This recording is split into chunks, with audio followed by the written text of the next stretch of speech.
This is JB from Sprouts Wiggly Waffle, and you're watching a podcast where nostalgia comes alive. It's Jake's Happy Nostalgia Show. Let's wiggle! Welcome to Jake's Happy Nostalgia Show, where nostalgia comes alive. Join Jake and his friends on a journey through pop culture of the past, where they interview professionals in the worlds of acting, directing, writing, puppeteering, and so much more. Who will they be chatting with today? Find out in this Jake's Happy Nostalgia Show episode. Hello everyone, welcome to this episode of Jake's Happy Nostalgia Show, where nostalgia comes alive. I'll be here with us. Thank you for joining. As always, I'm your host, Jake Duffenbaugh. With you today, of course, our co-hosts, Chris Bixby and Matt Bingo. How you guys doing? Doing good. Doing good. Hello, everybody. Hey. How are you, Jake? I'm doing great, Matt. Thank you for asking. Good. Good. Who do we have today? Yes, who do we have today, Jake? Yes, today's guest we have for today, she's a voice actor and a singer. A lot of you may know her work most notably for her involvement in previous Get Sprout, including voicing JB on Sprouts Wiggly Waffle, and her other voiceover work, including the Worried Racing Car, Astroblast, and a lot more that we'll touch base throughout her career later on. Please welcome Gigi Abraham. Welcome. Happy to have you here. Yay! Thank you so Yay. much, guys. This is really cool. I'm rather psyched. I don't know if people say that It's in allowed. New England. We say it. So, Absolutely delighted to have you here. Yes. Thank you. Likewise. Thank you. Delighted to be here. Thank you. My pleasure. That's wonderful. Yep. Great to have you here. So, to kick things off, we know who you are, but for those who haven't, could you tell our audience a little bit about yourself and what you do? Okay, so I am a voice actor and a singer, and I have been so for over 20 years now. So it's going strong. A lot of voice actors eventually find their quote niche, and you can tell for anybody that sees visual with this behind me are a bunch of toys. I am immature, in fact, and not really an adult, but that's not why I have the toys behind me. I have the toys behind me because they're all toys that I am the voice on the toy chip. So that my niche landed on animation, characters, and toys.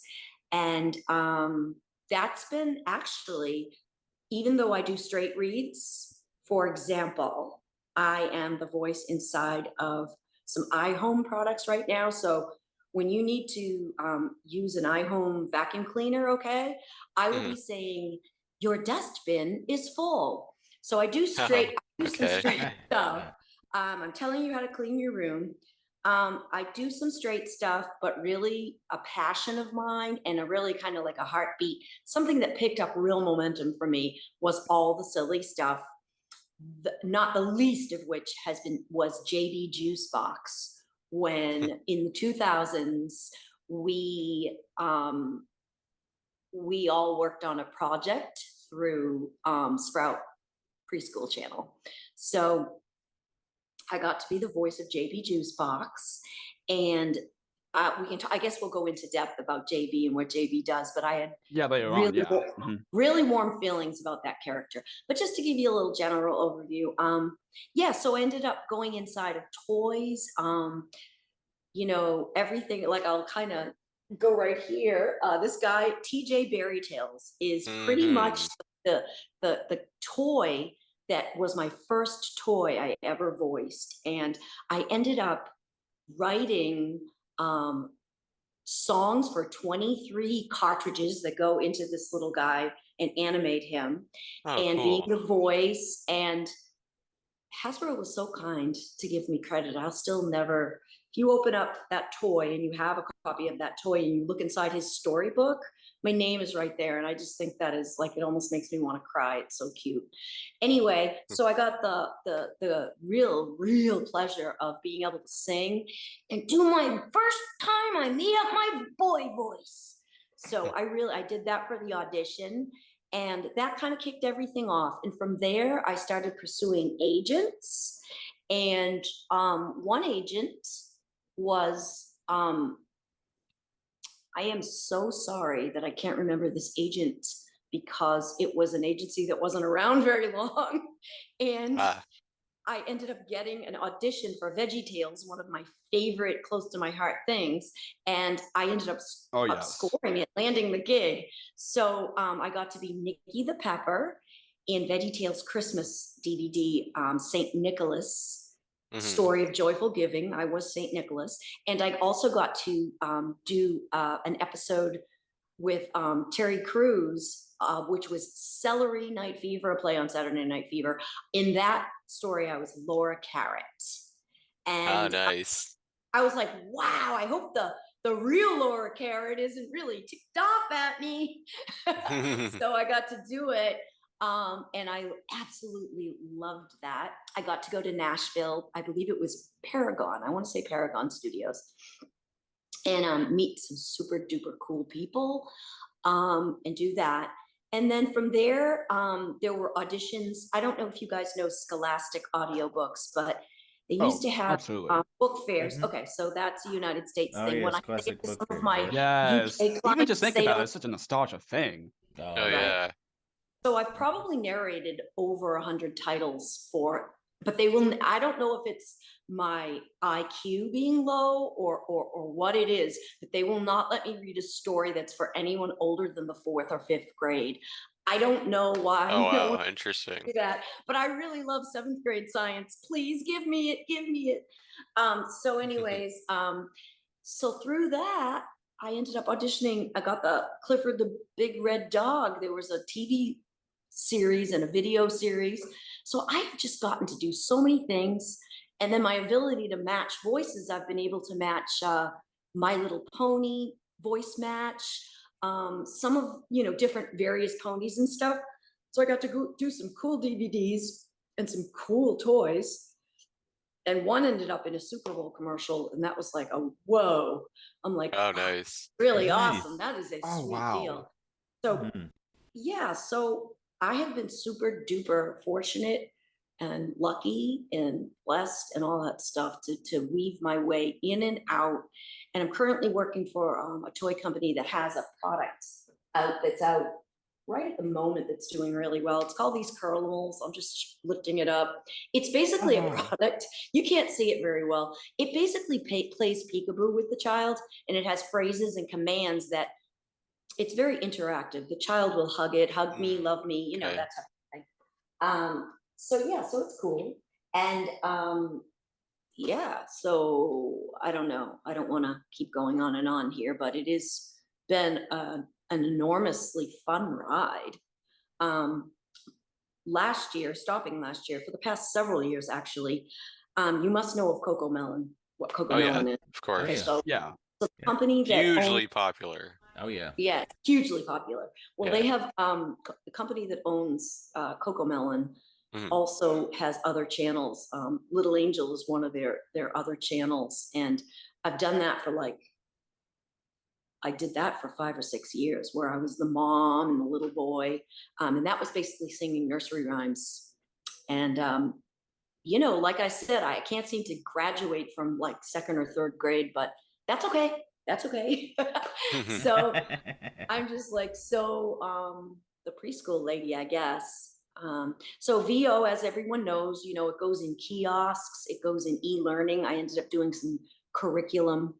Actually, they allowed me to do upper grade science and math, which I was appreciative of, and for various characters. And also too, voiceover is the kind of thing where it can go in so many different mediums. I ended up doing the media access, the PBS, our local PBS station has records for the visually impaired. So a lot of the Right, yes. a lot of them Right. Yeah. might go yeah.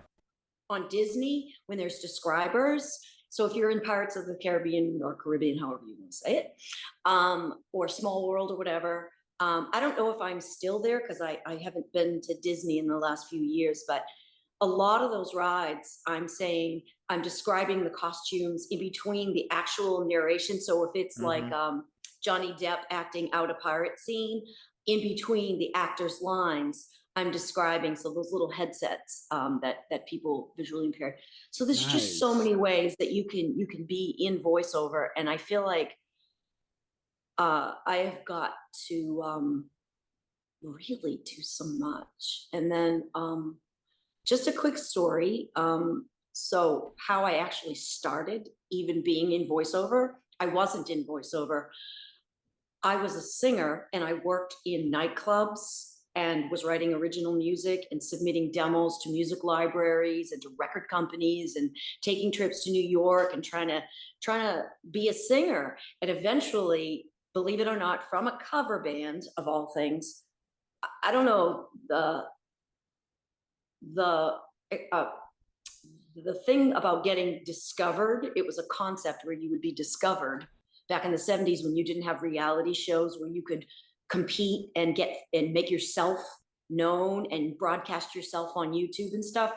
There were like 3 or 4 radio channels at the top, television stations, and a few AM radio stations and a few FM stations. And if you didn't have the connections to get into those places, you literally could not broadcast yourself. So if you had an opinion or a story or creativity or a passion you'd like to share, you did not have those options. You had to be in this kind of selected category. So I kind of, this outdated mode of getting, quote, discovered, I sort of was, because I ended up being contacted by this guy, Joe, and he had said to me, you know, I can introduce you to this producer, and it all resulted in a record deal from Columbia Records. So it was amazing, and I got to be like, I have the little thing behind me for my billboard. It's a magazine billboard. You know, you couldn't get into those magazines, like you just couldn't. You had to be on the charts. Like you had to just, you know, you couldn't just like update it like a website with your credits. You had to kind of just be. It had to happen to you, and it did. It was really, really like. When you hear yourself on the radio in times when you couldn't broadcast yourself, and I'm like, oh, I'm embarrassed, I'm gonna change the station. And the song was a cover of Alice Cooper's Only Women Bleed. And I turned the station and I'm like driving my car and I'm like a 20-something-year-old. And I'm like gonna crash my car because I turned the station and it's there. And I turned the station and it's there. And I'm like, I don't want to hear this. Like, I'm so scared. Oh my God. Yeah, it was like really, really weird. So I won't go into the whole story about the A&R guy getting let go and all his acts went with him. And we all got pulled from the label at the same time and blah, blah, blah. But the long and short of it was I still needed to make a living as a singer. So I went back to singing clubs, functions, and events and just chose really quality musicians that I liked. And on a very basic level, just ended up doing music on a basic level. That soon began to evolve into jingle singing for cars and commercials for cars and different products, sporting events. So one day when I was in the studio singing a jingle for, it was, I think it was the Maine State Lottery at a wonderful studio in the Boston area called Hanson Brothers Music. And Hanson Brothers, they produce a lot of music for, you know, television and movies, and they just do, and commercials were always people's bread and butter. Like you look for those super creative projects, but then you need to have your commercial products because you need to eat and you need to sustain yourself, you know? And so they would also do commercials. So they had us in, and I remember the producer was phoned in. He was, that was when you had to do everything on a landline, and you could hook up ISDN, I think, back in those days, but it wasn't like you could do IPDTL or Source Connect. You didn't have all those things. And the guy was freaking out because his voice talent for the lottery commercial didn't show. They flaked. And he said, I need to audition whoever you have in the studio. And I just need to send this to radio. This donut, it needs to go out to radio like now, like yesterday. So I auditioned, and it was my first voiceover. And because I got the gig. And it was for the Maine State Lottery. And now, you know, just whatever the copy was. And they said, we like this person. I asked that studio, Hanson Brothers, to make me a copy. I sent it into Soundtrack Studios in Boston. They do tons of movie scores and they're amazing. And they also have a New York Soundtrack Studio, sister studio. So they sent it in, and they started calling me. Like, it was amazing. Like, that was back when the agents would like actually listen to your demo and go, okay, what is this person's skill set? And I will call this person for that skill set. So I was called for things that I was booking. Now I think it's more aggregated through the internet, and is this the pay to play thing? And I'm not sure who listens, because in the past when I've tried to interact with those kinds of sites, I get these generic auditions and I feel like they're not customized to me. So I'm thinking it's just playing the numbers, and I can respect that because you do have to play the numbers if you're going to win anything. But for me, it's just like, okay, I don't think anybody listened to me, because if you listen to me, you would know I'm like a soft sell, warm fuzzy person. You would never give me a script that would say, you need to sound authoritative and managerial. Like that's not me. Like, who's going to listen to me? Like, who's going to listen to me? Tell them what to do. No, I mostly listen to other people, like voice directors and other people. I would rather listen to them telling me what to do. And then if they ask for my creative input, collaborating and building it together. That's how I roll. So anyway, the long and short was it blossomed into it, but I was doing straight reads only. And I kept kidding around in between takes, doing little character voices. And everybody said, why don't you have a character demo? I said, because who can do cartoons? Like, who do you know that doesn't move to LA or know somebody that can get your foot in the door with an agent or an agency? And I live in Boston, and who cares? This was before you had like these software programs that could create these swinging animations. So think about it. The capabilities were on the West Coast and I was on the East Coast. What was I going to do with that? So basically, I stayed away from it. I just did my voices in my head and goofed around with my friends. And so finally one day, I don't know what happened. I think I heard about the audition for this bear. And I saw it was packed. The audition was packed. It was like there was a long line, and I made my poor little niece, who I tricked into going to Boston with me, to tell her, we'll have a fun day in Faneuil Hall, and we'll have a fun day and have ice cream. And then I make her sit through this line in this audition. So I told her from there on, she's my lucky charm, because I booked it. And from there on, Hasbro was amazing for me and to me. I ended up recording at Henson Studios in LA because of them. I mean, it's been incredible. And I was able to like audition for other things and just branch. And the Sprout thing, when that came along, I was just so excited. So that's my foray into Sprout. So. Nice. So, what was your childhood like, and how did you grow up? Oh my gosh. No, so I grew up in the suburbs. I'm from Salem. I'm from Salem, Mass. Ah. Yep. So that's the witch. And I lived in Florida for a few years. So, and then I've lived in Maine and New Hampshire. I've moved around a bit, but mostly my roots. I went to Salem High School. So I grew up just kind of like a public school girl. I took a few courses in college for music and songwriting, and I just could not be held down. Like, I had to go sing. I just couldn't do the college thing right away. I ended up going back much later in life and get a Bachelor of Science in business, because I was doing so much business because of voiceover. I thought I could but I went as an adult. I didn't go as a young person to college. That wasn't going to be me. I wanted to be a rock star, and that really wasn't in the plan.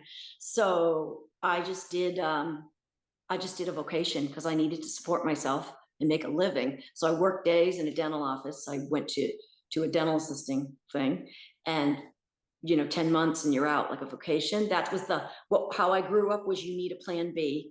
And my parents were upset that I didn't get married and start a family right away. That was the big thing. They weren't really into it. They thought it was like too wild and crazy.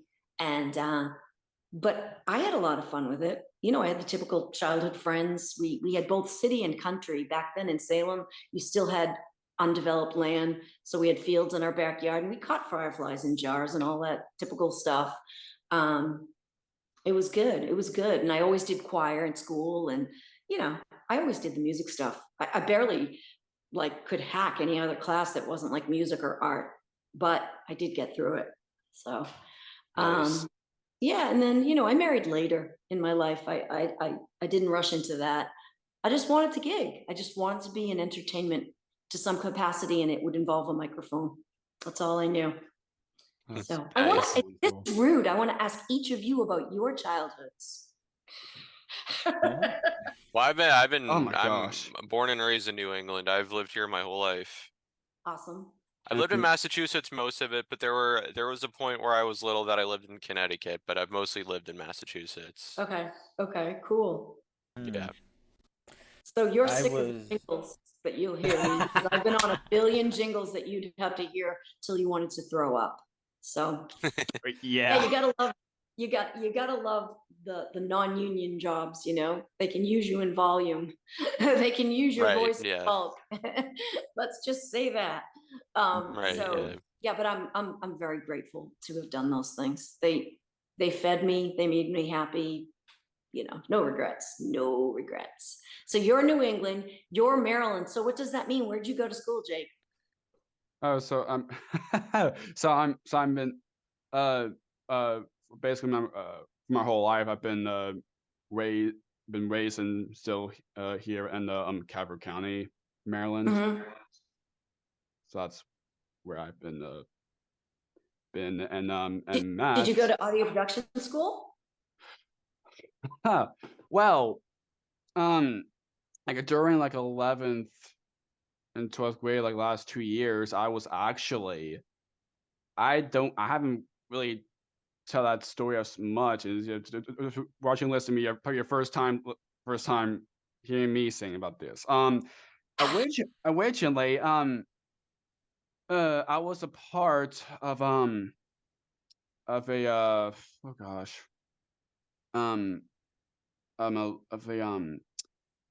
of a program that's uh gosh, it's been a little while, so I really apologize. That's okay. So it's a career and tech Yeah, so it was like a association or work-study something. vocation. Mhm. So for the last 2 years of my high school time, I was actually part of a which is called interactive media production. Mm. So Cool. Okay. I was Wow. so I was originally going to be like a kind of like a Aaron and all that, but I was like, I do not know. This would be like thing to do. So, but ever since after my high school times, I was like, I kind of started a little bit before before I graduated. Um, so it's like for like a few years I've been because of me, like Chris and Matt, we grew up watching. Not just the Wiggles, of course, that but of course with Barney and then Sesame Street, and then we watch more of puppetry type of shows that Yes. that for the last like couple of years I've been kind of got me more into puppetry Oh yeah, you side. told me you were doing that. Cool. We're very So cool. so Very yeah, cool. I do have some characters that I do have. I'll just send you some videos of mine after we're done chatting, or I can just show you when we're about to wrap up. But anyways, I've been I just kind of trying to get more being a puppeteer and learn more with Mhm. pens and stuff. And so Matt, how about you? Yeah, My Matt. turn. I I I have a kind of a different kind of thing. I was born and raised in Baltimore. I've been here all my life.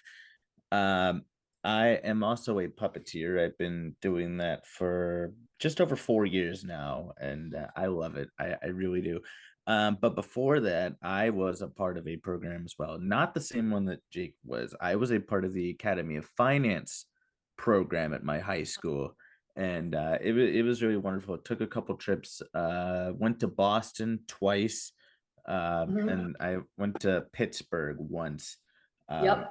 I love Boston. It is still one of my favorite cities I've ever been to. It's very charming, isn't it? It is very charming, very historic. I actually got to sit in a class at Harvard during one of our trips, which Yep. was a huge honor.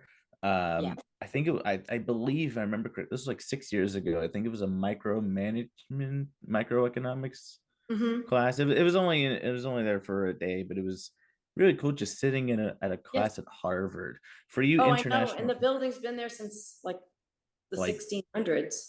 yeah, So they're yeah, not for new. you For you international viewers, Harvard is like one of the most prestigious schools in the Right, of US. course. It's up Oh there. yeah. It's so sitting in a class at Harvard was awesome. And then COVID kind of changed things. As I said, Oh, I'm it a puppeteer now. I've been doing that for 4 years. As I said, I've got a few characters of my own. And I've been doing this for I've been a part of this for almost 2.5 years. And Yeah. I think you've Yeah. interviewed Crazy. your share of puppeteers, haven't you, too? Did you Yeah. introduce Oh Victor yeah. Yared? Did you introduce Victor Yes, Yared, Victor yes. Yared. Yeah, Yes, we did. I met We him. did. Oh, We did I love interview Victor. On a puppet. Victor's Yeah. great. Also grew up He's in amazing. Which He's have amazing. so many. I mean, of course, our shows, you Somebody know, from Sesame. Yep. yeah, we did chat a lot of people with Sesame, but of course, we chat a lot of variety of people, not just. I mean, Oh, yeah. we're more in the side of puppetry things, but we're also interested. Like, hey, let's get this person on. Let's talk about that. So, so our Music show has the and puppeteers and actors, writers, everything.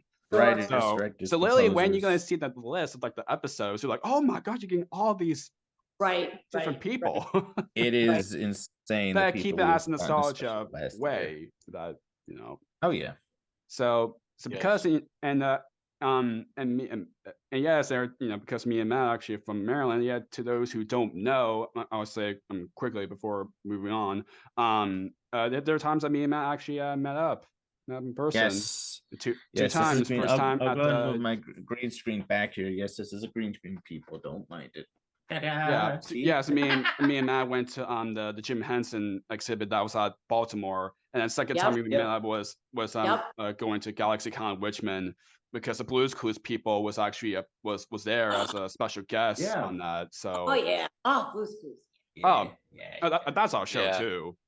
Mhm. So the first time we met up was really, really special. It was Oh, Jake such and I a such a and wonderful couple of our day. other friends.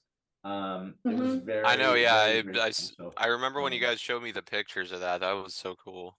Yeah, a lot of pictures and definitely a lot of footage from that. I'm sure, I Chris, could if you will work- be there, you will have a blast too. Yeah. Like, Oh yeah, oh yeah. If- I'd if love you to. would've It's been just out here- transportation's kind of an issue right now.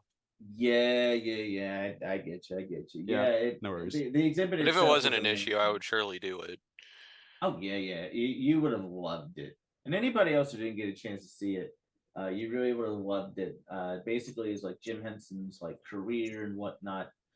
I wouldn't Right. say like a how do I describe it? I wouldn't say like a walking version. I of mean, Jim it Henson technically Idea Man. is. I guess It kind of is. I kind of think of it now as like a walking version of Jim Henson Idea Man. Right. Now that documentary Right, just came. which Then that's it's a good- which that's such an amazing documentary. I love it. Not a paid advertisement, but watch it. Yes. Yeah. It was very, very special, and that big thanks to our friend Keelan Burgess for that you see over there. I very rarely show this anymore because Yes, I have Keelan. Yes. Okay, close the curtain now. Thank you.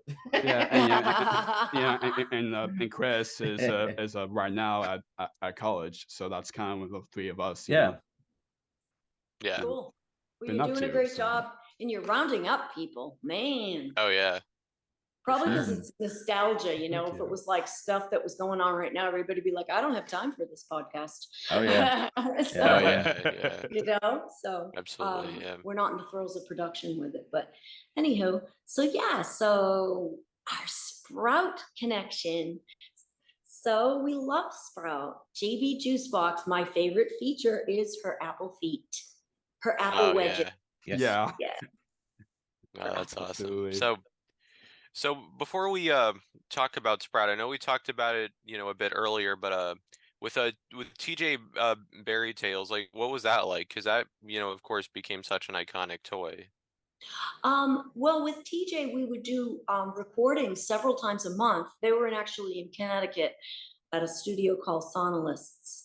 And so the producers would come to that studio and we'd all meet up and we'd do the audio. And of course, Hasbro in Pawtucket at the time, they could make obviously their own toy prototypes. They've been doing it since I think the middle of the 20th century. I don't know, probably since Mr. Potato Head, which I think that was, I want to say either the 1920s or the 1940s. So this is like really old stuff. The fact that Pawtucket and that toy company was there. So they would make it and they would try different ways. He'd look different over the course. It took 2 years to create the audio side of that product. And from time to time I'd go in and they'd change different features and characteristics because they'd do little labs that test it with children and little interactive features and fun things like that. And then each week they'd give me a topic of what the book was about, and they said, please, write a song that supports this topic. So I just sit at my keyboard and my piano and just write my little nursery rhyme and submit copies of it, and whatever they improved, then I'd get the music together and send it off to them, and they'd re-record everything at Sonolists, and we'd just do the final production of everything. I met so many people, and we just did a lot together. Oh, that's Nice. great. And you have TJ right there. I do. Oh, I yeah. have TJ right there. He has So cool. his little backpack. In the Yes. back. Ah, That's where there the you go. story cartridges came in.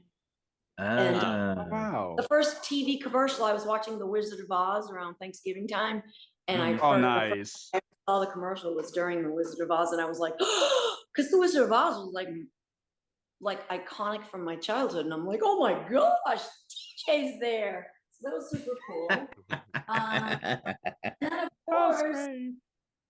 that's TJ, and then this is Halley from Astroblast. That was amazing. That was super amazing. That was actually recorded, a lot of that was recorded in Boston at Soup to Nuts, which is no longer, that studio is no longer there. But do you know the show Word Girl? Yeah. Oh, yeah. yes. So Soup to Yeah. Nuts was the producer of Word Girl. They also produced many titles of Scholastic that I worked on, those book titles I was telling you about. Mhm. And they also produced Astroblast. The audio was recorded there. A lot of the animation, most if not all of the animation was actually done. They had dozens of animators there. We did 26 episodes. The voice director was the fabulous Susan Blue, who working with her was just like, I was on air the entire time, being voice directed by her. Dave Trexler was one of the producers, but we did ensemble recording. There was a couple of other characters that we ensemble read with, but some of the characters were recorded in New York. So, but we still did the ensemble, and we were in Boston, and two of the characters were in New York, and they just synced the session up, and we did that. And it came out on NBC Universal, and then it went on demand, and then it went, I'm not sure if it went to Netflix, but when that studio closed, most media for some reason was pulled. So I don't know, but I mean, I have my copies of Astroblast now. So, but that was a fun and well-written, I thought, really well-written, well-animated series. Oh, absolutely. Yeah, so Nice. it did okay, but it was in and out quick. So yeah, so that's that. Awesome.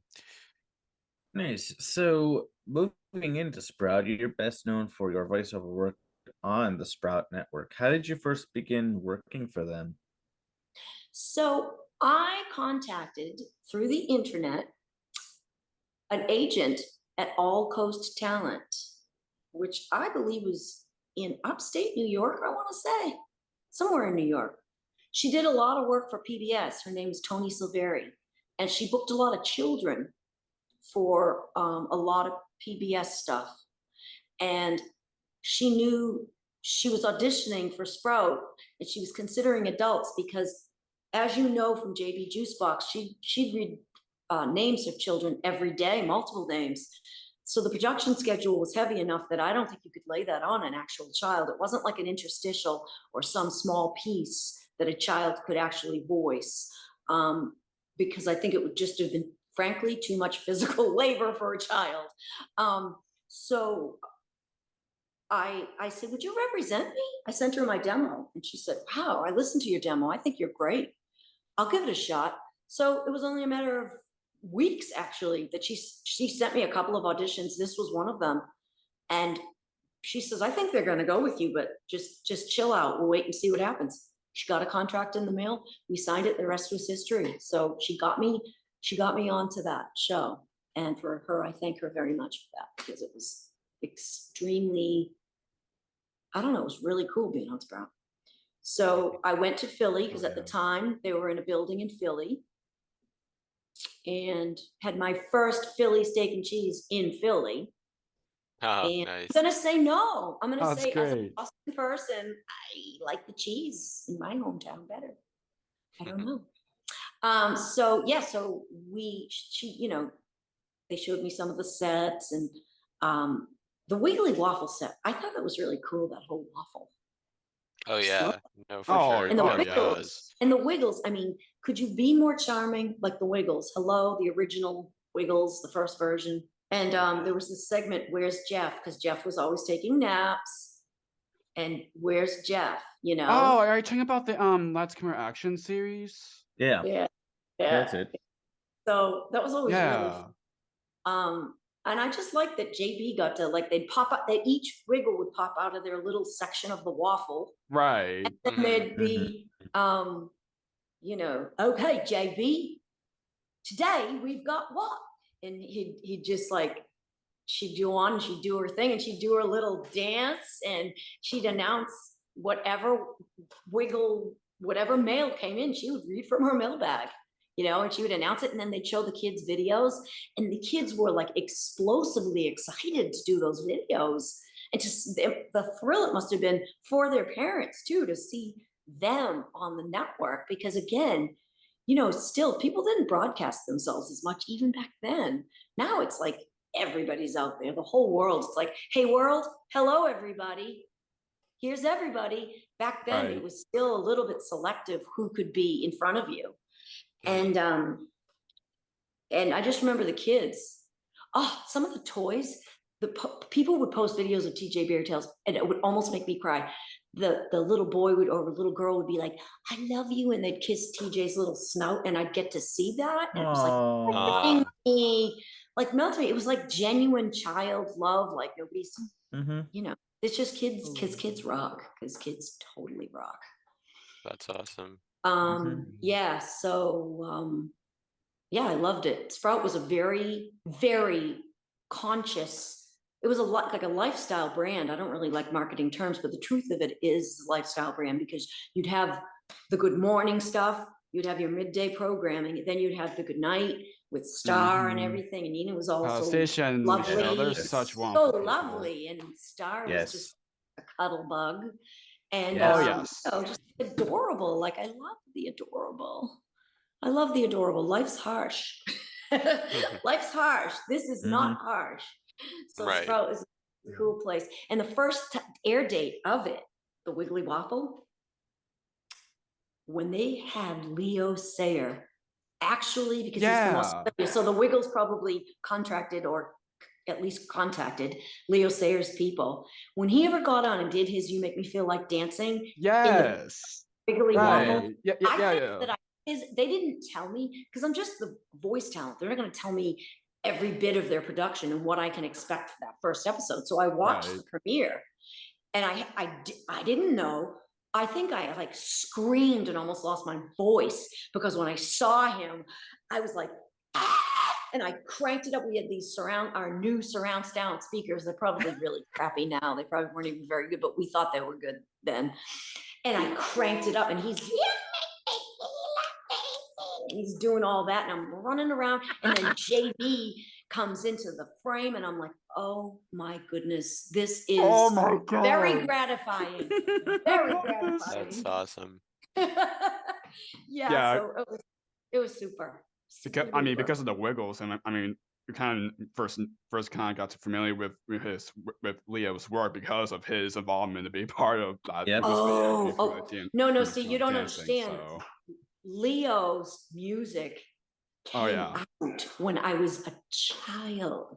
So this was like hearing, let's just throw out something for you.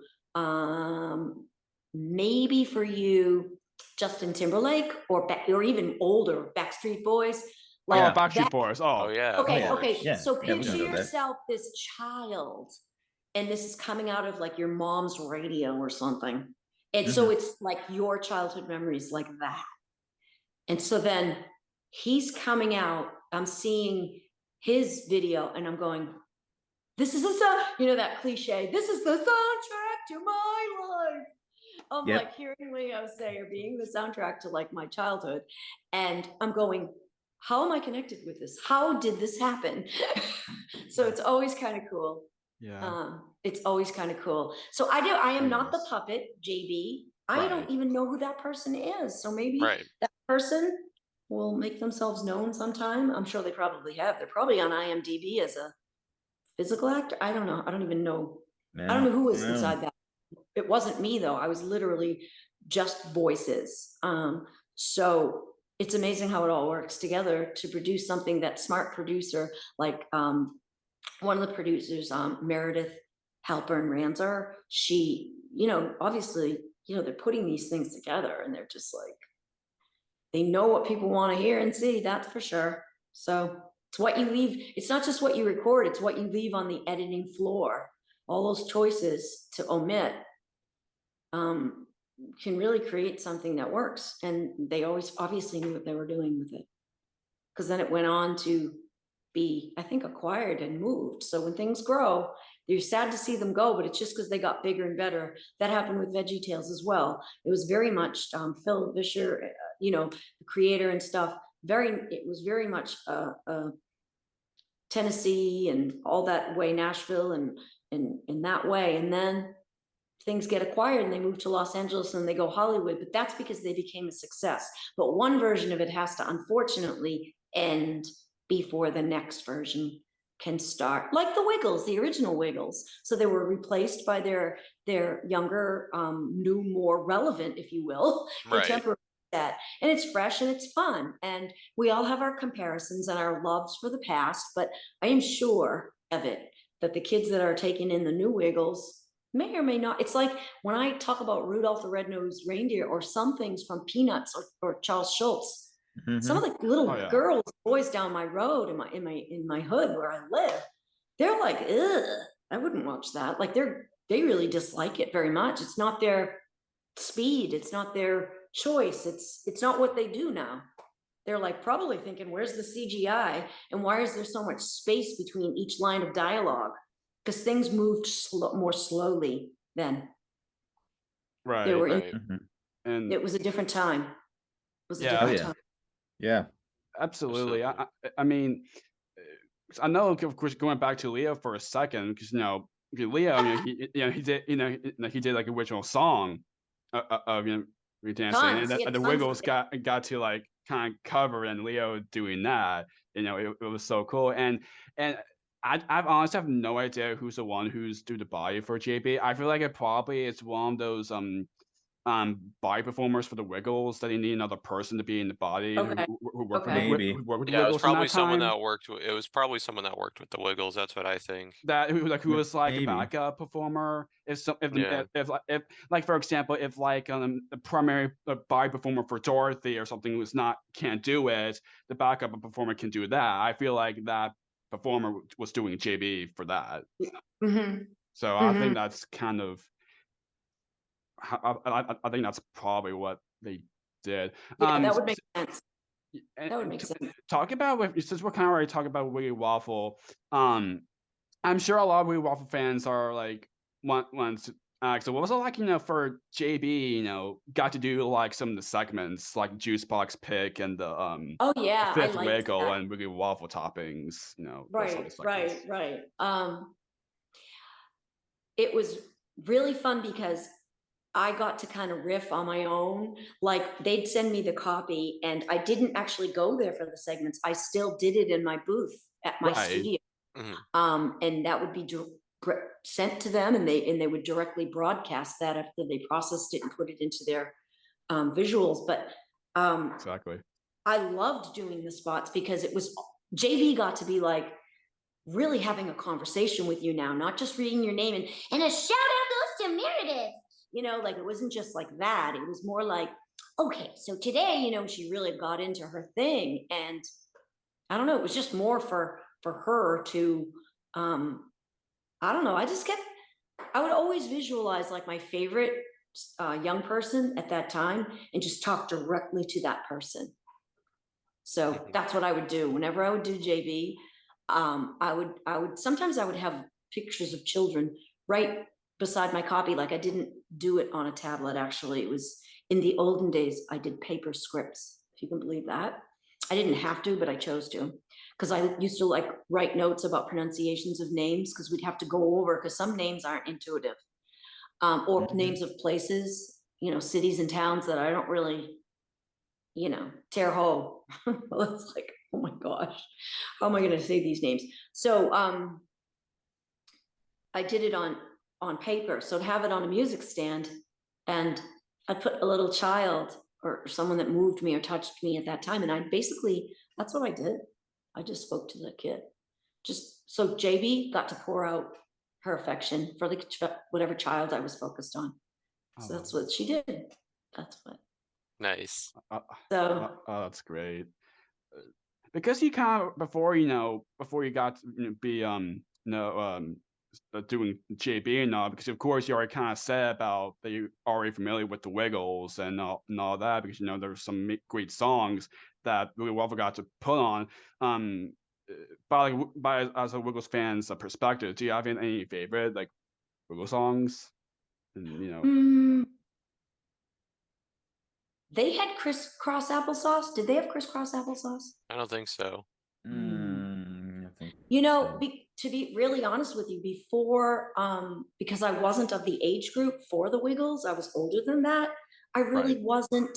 I certainly knew that they were great at what they do, but really my only connection with them was during my only awareness of what they did. I was aware of them. Obviously, they were very famous, but because I didn't have small children, because I was not a child at the time, wasn't really on my radar. So I couldn't come up with a, but there were a lot of wiggly songs and shaking songs that I would sometimes have to redo my takes because I would wiggle with JB to feel her. And I'd be like, oh, I think that was off mic, you know?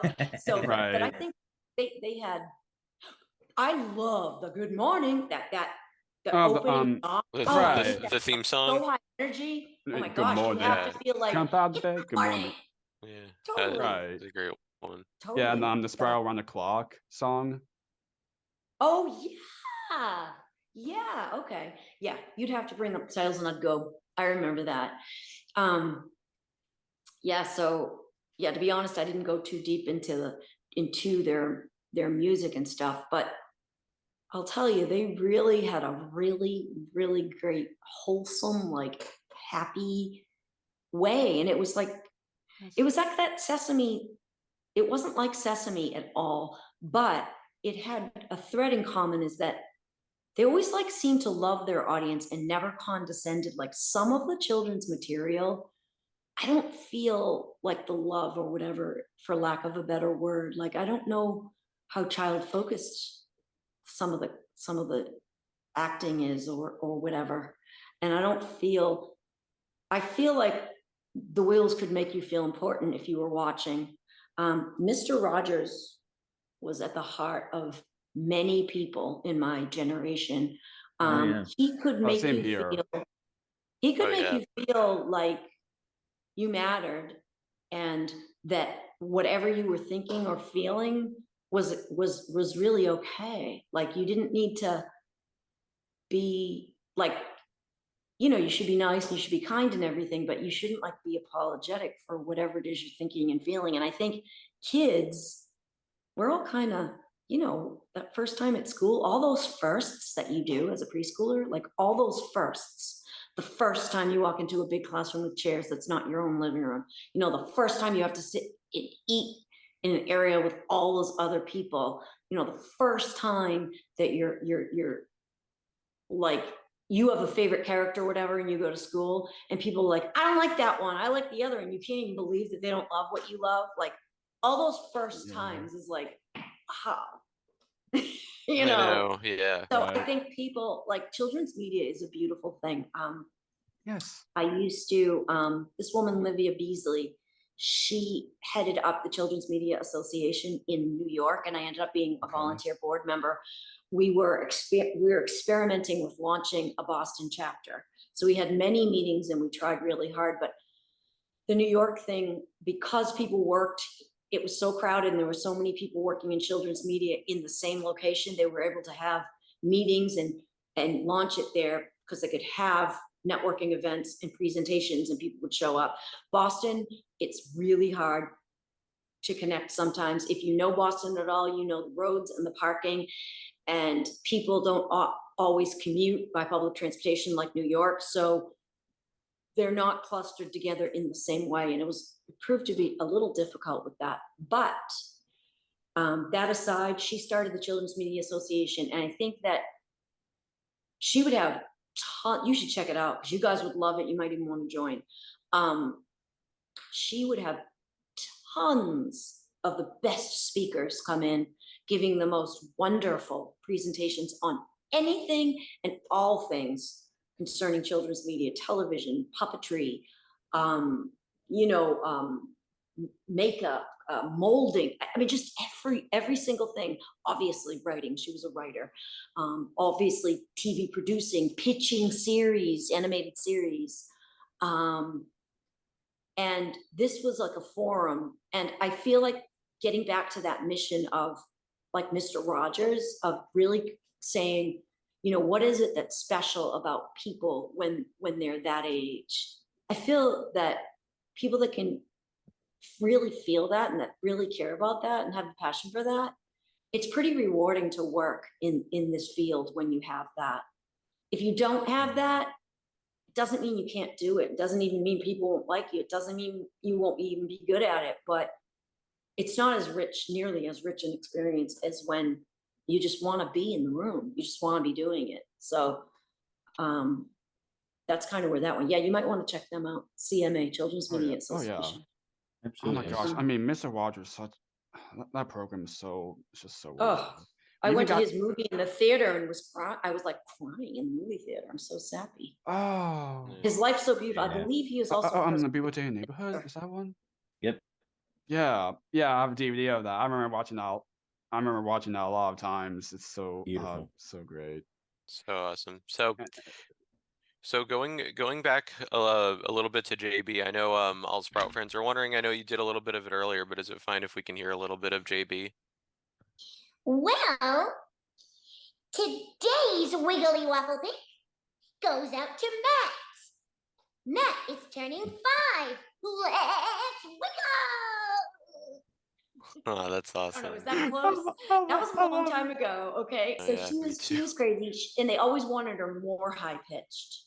Mhm. Yeah. So I don't know if they ended up pitching her up, or I think most of the time I did it as raw as I could because they don't really like to do that because there's so many ways that it can get ripply and distorted and sound kind of weird when you pitch up.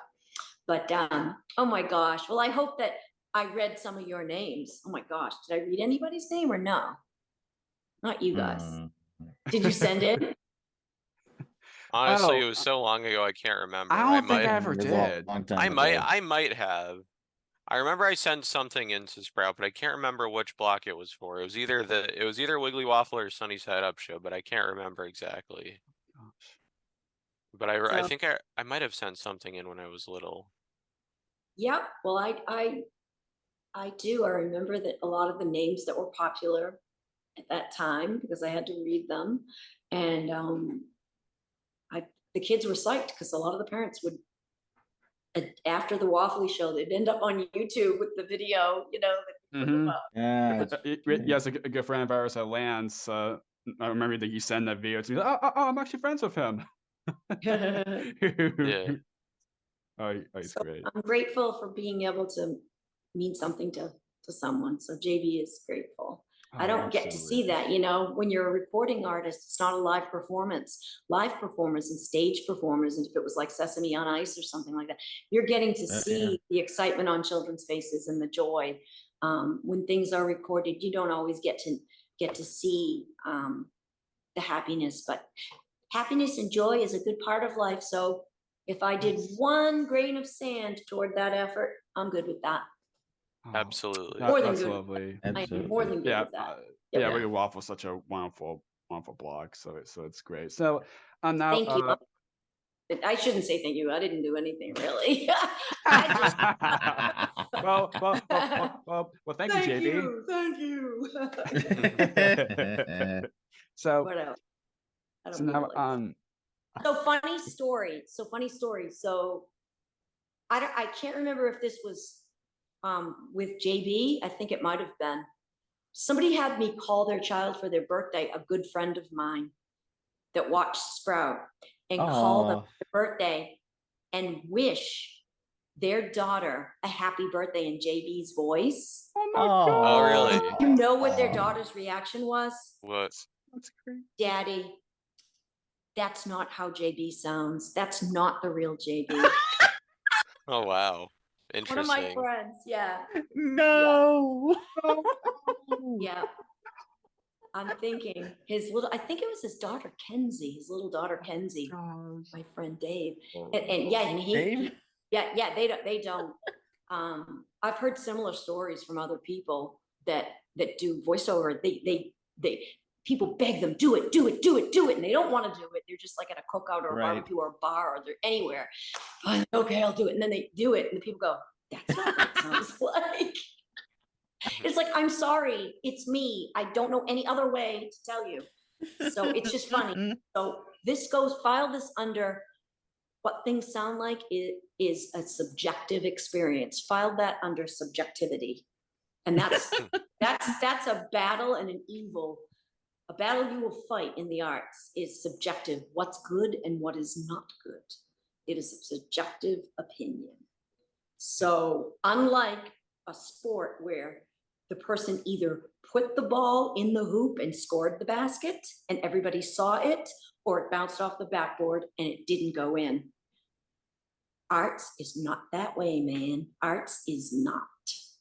It is not. It's a beholder. But see, I get off on this tangent where I think there are very concrete measurements. And it's not always important to meet those measurements, but there are standards. Like if you're in art and you took composition, then you understand basic composition, and they have to be within the parameters. Now, there are things that break those parameters, and probably brilliant artists break those parameters, but you had to have, I think, done art or music in the parameters before you can go outside the parameters with any skill. Like you have to learn the basic skills first, or just have some tools under your belt before you can color outside the lines. Because if you just start with outside the lines, you can't compare it to any standard. And I think that you need to do that. So going off on one of my existentialists conversations here, so I won't do that. But anyway, that is subjectivity. Oh, I thought that character was obnoxious, or oh, I thought that character was endearing, or see, that's why I love Snoopy. Honestly, Snoopy is so cool. Oh, yeah. He doesn't even say a word. And he's just, and his whole Joe Cool line with the sunglasses and Oh yeah, Snoopy is so freaking cool. See, because there's less you can complain about with a character that doesn't speak. Going back to what you were mentioning a moment ago, I got reminded of an interview that Kevin Clash did. We just watched this yesterday. It was from Rove back in 2006. It was Kevin Clash. It was Elmo. He took his daughter to a store one day, and she said, "My daddy's Elmo." And he did the voice, and they're like, "Yeah, okay, I can do it better." So it's like, I know. Yeah. It's really like, pretty come funny, on. huh? At that point, he'd been doing it for 22 years. Like, come on. Isn't that so amazing funny though? But it just goes to show you it's outrageous. The the business from every angle. Arts, theater, TV production, voiceover, every angle. It's an outrageous ride. The whole thing is it's nuts. I mean, Oh Yeah, yeah. the thing. and yeah, you the need thing to about be a little bit kids so is- to even stay in it or hack it. If you can't handle weirdness or like if you can't handle change, you can't handle it. You know, like you're going to be negotiating a lot of different things. And if you need like even keel, you are not going to get that. So you need calmness and predictability of any kind. You're not going to find it in the arts. So, you know, that's part of what it's all about, I guess, right? Right. Pretty Yeah. much. Yeah. Well, the thing with kids is like they know, like they know Yes. they don't Exactly. Right. they don't do. I shouldn't say don't do, but like they know like what's the actual voice and what an impression is, and they will tell you if it's not that good. So they will Oh, let you and know. they won't say it's sugar coated. They won't. Yeah, I was about to say they won't hold back either. No, they won't. So it's a They good will filter. not hold good- back. Sometimes animals too, you know, my dog will bark at somebody that we just said hi to. We don't know who this person is. And then you find out that the person was casing the neighborhood. It's like, how did my dog know that? So simple creatures like dogs and innocent humans like kids, they're seeing things for their feeling and not necessarily their thoughts. Our thoughts can fake us out. So they can help us too, but they can fake us out too. And kids just at that point where they're gonna too often. Sometimes they'll fake themselves out, kids, but in general, not really. They're just like, what color is this crayon? Blue. And then of course, you know, if they decide that blue is red, you can't argue with that either, by the way. And they pick it up a blue and they say it's red. You could sit there all day saying, no, honey, that's blue. No, red. Like Okay, I mean, like fine. Okay, fine. Fine, it's red. So Fine. yeah, so I mean, like for example, like if people like, or you know, kind of talk about a little bit with Blue's Clues for a second, and where Sure. Blue's blue, and then the kids are like Blue's blue. so awesome. No, it wasn't. No, it wasn't that. It was just I think a lot of people thought that blue was male for a long time. Yes. Turns out blue is female, which is Basically, kind of ironic. like, I think every puppy on that series are all girls. I think, or Well, most not of them. Steve. Not Steve. Again, Right. I'm just going out on a limb. not and guessing Steve. Steve was male. I don't mean to be judgmental. I just think Steve was probably male. I mean, I was about to say. Wait, yeah, duh. Yeah. Exactly.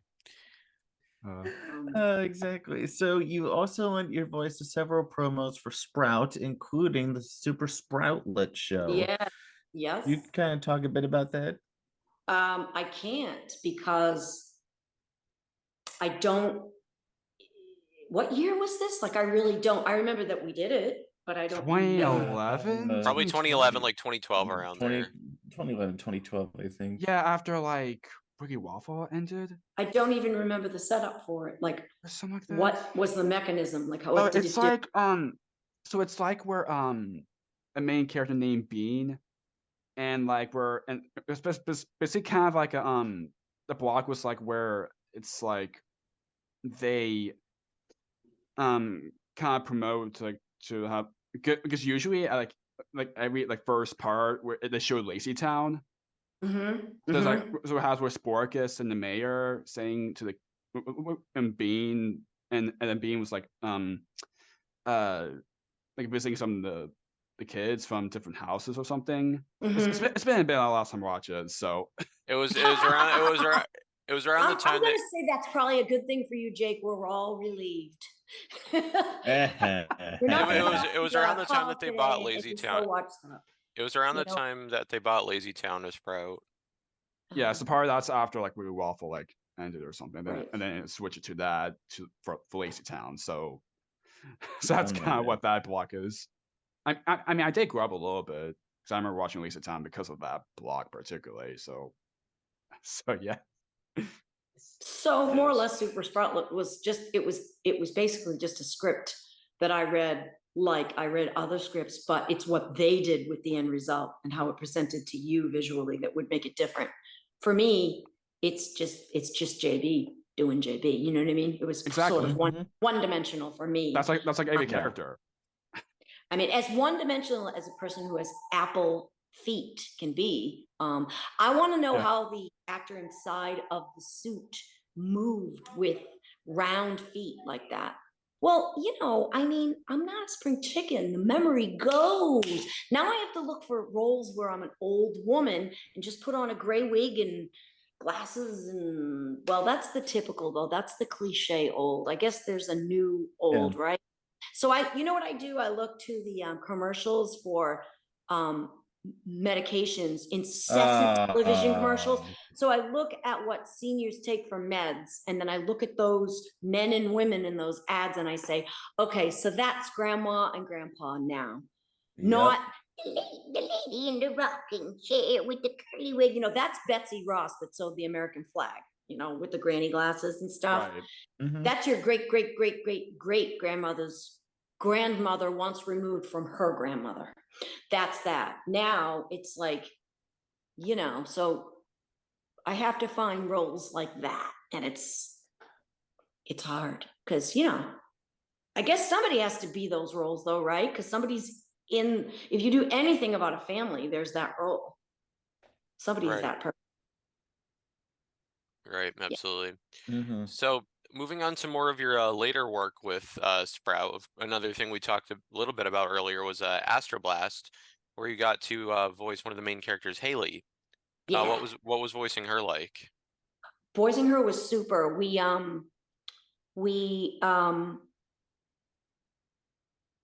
worked in an ensemble. So Joe Gaudette was the voice of Radar, and John Taylor was the voice of Sal, the octopus. And I was Halley. And then the other actors were in New York. But I was with those guys live on mic and then remotely, sometimes with those other guys. But we recorded in Boston at Soup to Nuts, and we'd go in, I don't know, I think every 2 weeks to do the record. And then the second, you know, set for that month would have been the pickups for those records. And they tried out lots of people for those roles, but they seemed to settle into their final cast. And fortunately, I was chosen. And when they ever gave the contract out for all those episodes, I said, oh my goodness, you know. And like I said, the voice director, Sue Blue, she's like legendary. So to be voice directed by her and have her input and guidance was like, it was dreamy. It was dreamy for me because, like I said, I'm not in LA, so I don't do that many projects that are union, and I don't get to work with that level on every project. A lot of it's really very much not that level. It's not that it's not professional, but it's not, you know, it's not. Boston is not the hub of animation, if you will, even though we all have. There's tons of talented people and tons of talented artists, and they can come together and they can, because Astroblast was done really well, and all those people were in Boston, and Word Girl was sensational and won all kinds of awards. So it's not that it can't be done. It's just that, you know, when you meet somebody from the West Coast that has a resume as long as your arm, you know, that's really an honor to be able to do that. So yeah, it was a blast. We laughed a lot. Take a couple hours each episode. We probably finished it in about 2 hours, and we'd pretty much make some stuff up on the spot. But for the most part, we did stick to the script. That's great. Nice. I love that. I'm kind of curious. Do you have like kind of any episodes of Astroblast that kind of stick out as some of your favorites? Well, Halley goes solo. Obviously, I'm Halley, so, but Halley goes solo is a cool episode. And then I'm mixing my episodes up and I have to apologize for that. But there's one where she pretends to be sick and she's not really sick. And at first she might have been a little sick, but then when she saw that being sick got her all attention, she started to fake being more sick because she realized she could boss all her friends around. And the moral of the story was that's not a very nice thing to do to your friends because they were stepping and fetching for her. And, like that's really funny. And then there's another one. Oh my gosh. with the is it I Feel Fine? Yeah, probably. Yep. Haley Goes Solo is, I think she's might be starting a business. Yeah. I'm so that's- yeah, sorry. that's it. I should be prepared. I should have scripts in front of me, but I don't.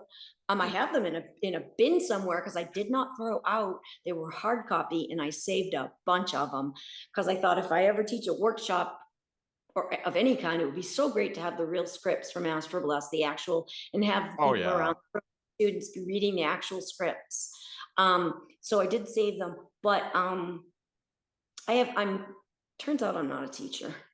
I'm not a teacher so far. I've given voice coaching. I did voice coaching for a while, and I did like singing lessons, voice coaching, and I've done some acting workshops, but it's not really my bag. I really like to do the entertainment. I like the gig more than the teaching. I think you should have a talent and a passion for teaching if you're going to do it.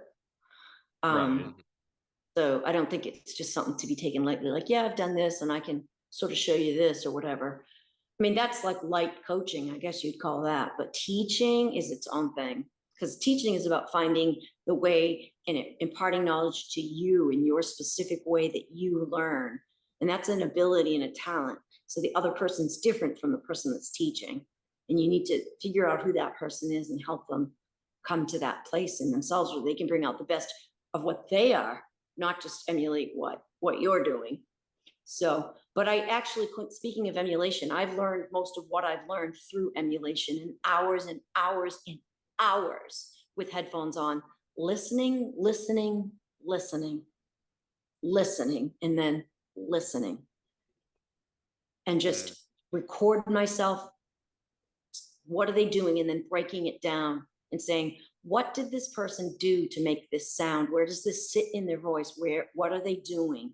And what's their motivation? Later on, that came later. The acting came much later. The sounding like things came first, but then the ability to be in a scene and look at it. And I'm not even,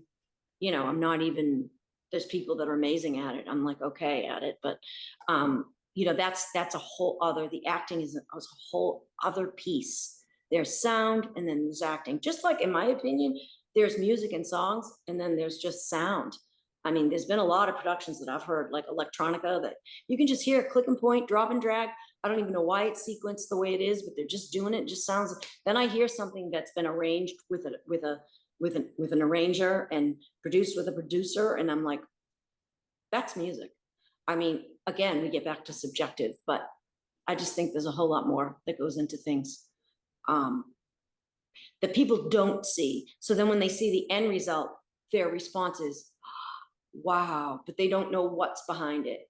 You know what I mean? They don't know what's behind it because there was a million little steps and it was the aggregate of all the people on the crew's experience. And when it does come together and there's synergy there, like a great ensemble cast, think of an old show like Cheers. Like do you guys know the show Cheers? Well, it's a Boston. Yeah, a little bit. But yeah. I'm just saying, if you look at the way the cast Probably. works together, there's just stuff you don't see behind the scenes. There's people have chemistry. There's like invisible things going on that make something flow the way it flows, And it's not always about just getting very talented, competent people into the same room with a camera. There's something else sometimes that goes on. And it just transcends. It's different. It's like a cut above other things because it somehow or other, it finds a common thread with so many people. So that's like brilliant, but it's kind of a gift because you could be, Ryan Reynolds walking onto a set and he does his thing. And then you could have like a brilliant Shakespearean actor. I mean, I shouldn't say, I don't even know what Ryan Reynolds' background is like, but I'm just saying, think of just somebody that's just tremendous. And if something magical happens, it doesn't matter what level people are on. When the magic happens, it really doesn't matter who brings what, you know what I mean? Then it just becomes something else. So whenever you get people together, well, like friends, some people were just your roommates that you got stuck with. Other people are like, oh my gosh, this person's actually my friend. I got to be a roommate with this person, but I would have actually picked that person for a friend. It's really weird how that happens. Or a sibling, you know, you don't relate to all, if you have siblings, you don't relate to all of them in the exact same way, but some of them you might have picked as a friend if you weren't just related. So there's all that magic that happens when you work, getting back to the Astroblast and doing things in on a cast and ensemble. There's all kinds of things. You know, who do you go for coffee with after? And then it just seems to show up. That relationship just seems to show up in the next recording session. You know, it's not what you talked about, obviously, over a drink or coffee or whatever. It's like what you now feel or know about those people. Like it just kind of transcends, you know? So it's all something. So that was a blast. We had fun and we had parties. They gave good parties over there at Soup to Nuts. Super fun. Super fun. Absolutely. I love it. That's wonderful. There's some other episodes I kind of focuses on Haley. There's one about a bird, about a rare bird. It is so weird and funky, that episode. Oh my gosh, the bird. It's like some strange bird. Like I'm the bird. I'm the bird. Oh, is it the a bird in the hand? Yes, yes. And I love the visuals, the jungle visuals on that one. Like I love the animation on it. Oh, nice. Haley. My husband thinks the coolest thing that Haley can do, not her voice, it's the fact that in one sketch, some person in animation decided that Haley would take a ball and throw ball and play ball with her ears, her paws and her ears, and they all played it together. That is, whoever thought of that is like super duper. I wish I knew the person so I could give them credit. They were an animator on Astroblast and they worked at Soup to Nuts. So it was either one person or many people or whatever. So don't know, but it was really cool. What else? Other episodes. I should see, this is when I said, help me, prepare me. I would have looked them all up. I mean, do not worry, because I mean, Astroblast was like kind of a little bit ago, so yeah, like so almost a speaking of decade ago. relatives, so I'm hoping what's current and what's new is I just recently recorded a character, an aquatic creature, I will not say much more, for a pilot that a producer of mine that I know, friend of mine that I know, is trying to promote. So it's a pilot and it will be about the ocean state, which is Rhode Island. And it will be all underwater aquatic characters, and the focus will be environmental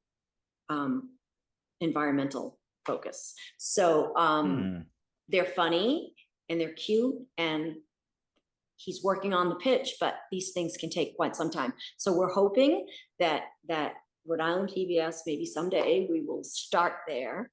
And then of course the goal is to get it syndicated, you know, so you can go over. So that will be focused. It may even be called Ocean State, but I don't know how much that I can say or what, but that's what I'm working on. One of the things I'm working on now. And one other thing, I don't know how close we're coming to the close, but I must go soon, is that I can't say it because of signing an NDA, so I will not disclose, but it's the Furby line, you know, all the Furby creatures. So Furbish is its own language, and there's an actual, like, sort of, I want to say sort of like a phonetic script that's a sort of a dictionary. You know, wiki fan pages will have some of the verbiage on it of how they speak, but there are these creatures, Furblets. So I'm going to be in a line of Furblets. They are these accessory Furbies that go with Furbies. There are other Furbies that interact with Big Furby. And so that will come out. I think something's coming out at the end of this summer, but generally toys can take up to 2 years for their cycle. So it might be that it's coming out in fall or maybe even next summer. I'm really not sure. But yeah, so those are two things that I'm working on now. And of course I still sing in my band every weekend. So we do shows. They're just local shows. just local friends of mine that are very, very proficient career veterans of the what we call in New England, it's called the general business or GB scene. What it means is you do corporate events, weddings, parties, wherever people will hire you, basically, is where you will set up your little light show and your PA and you will play. So I still do that, especially in the summer, most especially in the summer. It's a heavy time for parties and outdoor events. I'll be singing at beach shows, at concerts at the beach and stuff like that. So that's not, that's not showbiz, if you will, but it's gig life. It's definitely gig life. And of course, they're all friends. We've all known each other for decades. We're just all, I'm just talking about the local New England scene here, where we're all just vendors. And my voice is raspy because, well, a lot of days it is in this weather. Oh yes. Yeah, absolutely. yeah. Very looking forward to whenever it goes up. Since you already mentioned Halley goes solo, Haley's a wannabe. Yeah. So and a gift from Halley. Yes. So there was a pig. I haven't watched that show in a bit, but that's all I can think of. She was a pig. Haley's wannabe. I believe our pig character on that show either was imitating Haley. You know, when you're a little kid and you say something and you say, "Don't talk like that," and the other child says, "Don't talk like that," and you say, "Stop imitating me, stop imitating me." It was just sort of like that. And a lot of the themes in that show were really kind of funny.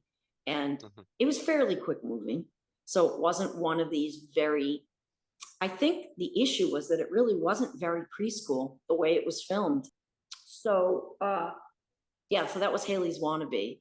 Should look up something. Oh, this one's funny. Oh Brother is funny. Oh Brother. Okay. So Comet is like the star. He's like the star character.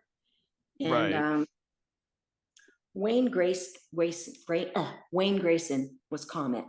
And his brother comes to town in Oh Brother, and he's like the puffed up, hey, baby, and there's competition between the brothers, and it really manifests in a very funny way. That is a totally funny episode. Veronica Taylor was Sputnik. She was a pig. Veronica Taylor. Yeah, Veronica Taylor. And the name sounds familiar. Yeah. And coincidentally, no relation. Sal, John Taylor. Oh yeah. John. He was in Fingerlings or what? Oh, I forget what. I know Veronica was the original voice of Ash Ketchum, I think, for Pokemon. Pokemon, yeah. You should call him because he's really cool. Twice the Talent. Haley goes solo. I'm looking up episodes for you. Hopefully you'll. I can't read. Oh, Glippy's Visit. Oh, Glippy's Visit. Okay, so Sputnik has this pen pal, Glippy, and they're totally on pen pal. They're like besties and they love each other. And when they meet each other, they have like nothing in common and they never want to do anything the same thing. And the visit just goes into catastrophe and disaster. And it's pretty funny. Building. Oh, so I guess it's on Tubi. Okay. Yeah, Tubi, Pluto, yeah, it's on Tubi now, so it's still out there to watch the show. I feel like probably some of them are on YouTube too. Yeah, there's probably clips and stuff. Right. Okay. Maybe I'm gonna say maybe my favorite episode is Are You My Piffin? It's episode 16. Oh, nice. That is the one with the weird bird. I'm pretty sure. Ah, okay. Pretty sure that the Piffin is the weird bird. Okay, I was wrong then. Huh? Yeah. I said I was wrong then. You know, it would have been a good idea before this interview to like actually watch some Astroblast, but that would have helped discussion of this because there are 52 episodes and they actually all have pretty good plots. So Beck and Call is the episode where Haley pretends she's sick and she makes everybody serve her. Gotcha. And then she realizes that she was kind of not being a very good friend. So that was pretty funny. That's great. I mean, there's so There's many. also an episode, Lights Out, where they have a power failure, I think. I think it's a power failure. They don't know how to play without all their digital and all their electricity. And then they end up finding fun by doing tactile things and interacting and playing the old-fashioned way. So that's a good episode too. So, Oh, yeah. but Absolutely. I'm biased, you know. I mean, I'm pretty biased. So before I'm going to ask last questions. I'm sure a lot of Astroblast fans are wondering can we hear a little bit of Halley? I guess that wasn't very nice of me. I didn't mean to use my friends, but, well, maybe you guys can forgive me. I knew you would. Thanks. Well, you're So- you're very welcome, Halley. Aww. So yeah, they're not. I've always used with my vocal with my characters more of like the boy character. I actually Right. for the first 5 years that I was doing toys, they wanted me to be boys of all ages, where I'd be like an older boy, Or I'd be like a little boy. But because I could always get that raspy. and a couple of times, for like Hasbro did My Little Pony brand, and they'd have Spike. Spike was a character that was a very boy. So once in a while, when they needed something in a toy, and Spike, who wasn't featured very much in the toys, would have like 1 or 2 lines. I'd do those characters. Or they had a rarity character. She was very, very I mean, rarity. Yes, so I do those once in a while. Darling, I'm so glad you're here in Ponyville. So I do occasionally. I'd be like some of those characters. right. So. I mean, they're like voice over people, did like those type of voices too. For example, I have it on my head where Debbie Derryberry voiced Jimmy Neutron and Clay and JJ the Jet Plane and all those. Right. Oh, she's so wonderful. Oh, so wonderful. Oh my goodness. There are some brilliant voice actors. And she's one of them. Yeah. Oh, she is Definitely one of them. totally. Yeah, for sure. So you already mentioned TJ Bearytales and Furby a little bit, but your voice has also been featured in various other projects for Hasbro, including Disney and Tonka. Can you talk about your work with them? Yeah, so Tonka, this guy was actually a Tonka truck. So this is Chuck, my talking truck. I'm rumbling Chuck. Woo-hoo! So he'd honk his horn and do all kinds of crazy stuff. I liked it. I had a lot of fun with it. It was just a toy. But then they developed a series, Chuck, my talking truck, and it was produced in Los Angeles. And it was they used a child actor. They didn't use they used kids. So well, for Chuck anyways, they used a boy. But I did all the toys. So every few months they'd come out with stuff. So I did a lot of those toys, and that was super fun. And then through Hasbro, I ended up meeting other I'd go to Toy Fair in New York City, where it's a humongous expo, and you meet all these private companies. So Tiger Electronics was sort of in collaboration with Hasbro at one point. So I don't know if you can hear this.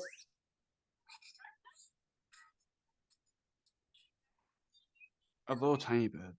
This is a happy and you know it, brush your teeth. So like this little toothbrush box. So I'm in little things. And then I met folks from American Greetings. So Chuck, the Chuck character, would have a greeting card. Happy birthday, fella! So you just push the button and it's American Greetings was the company. I got to do that stuff with that brand. So that was really wicked awesome. Wicked awesome, as we say in New England. Let's see, other brands. So you mentioned what other brand? Disney. Disney. So yeah, you've heard of Disney, right? Oh yeah. I mean, who doesn't? Oh yeah, for sure. So a lot of companies that have licenses. I can show you. Disney Princess, Care Bears. Just Dance Kids. Just Dance Kids was super fun. Oh my gosh, love that project.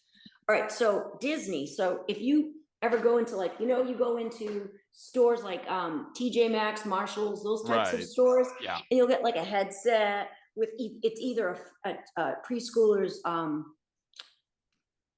iPhone or a preschooler's like boom box or all those things. So Disney Princess hired me to tell stories in princess voices once upon a time. So I'd be in these.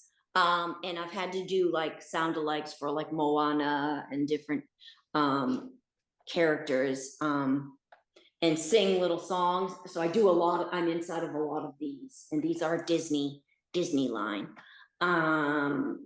So yeah, so this has been so amazing. The people are super nice. Oh my gosh, I love doing it. That's that. What else? I told you about the vacuum cleaner. Oh yeah. Yeah. I see a VeggieTales. St. Nicholas. I just noticed that. Wow. That's cool. Oh yeah. Yeah, this is the DVD. Haley, you need to sit down. I'm sorry. Oh, this is a plushie.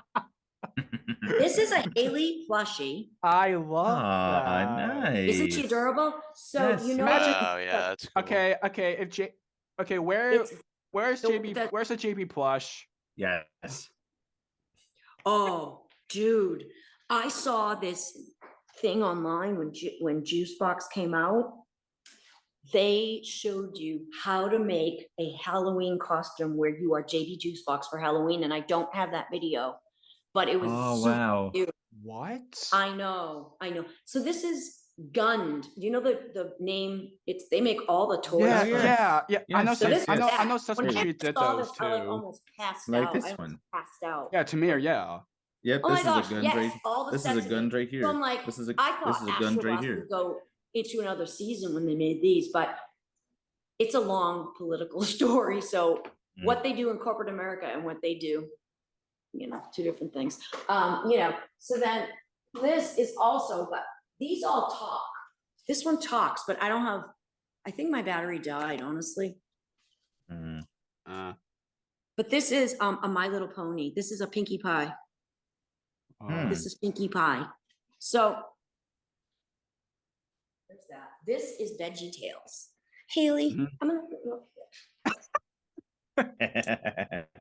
Which of course, we already kind of talked a little bit of your VeggieTales work, but I just noticed that you have that, so that's so cool to see. Yeah, St. Nicholas and the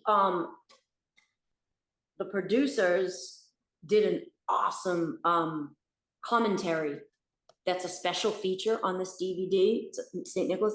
They did an interview about the whole production, and I was really flattered. They brought me up and my name and how they wanted my voice and what they were looking for, and they just discussed the whole production, all of it, and of course I'm in the credits right up front because he's St. Nicholas. So the story is basically of Nicky the Pepper, who doesn't really understand what the Christ story is of that part of Christmas. And so basically, he knows there's gift giving and he knows there's happiness and love and family and all that stuff and decorations, but it specifically focuses on the giving nature. It's a story of joyful giving. It focuses on what giving with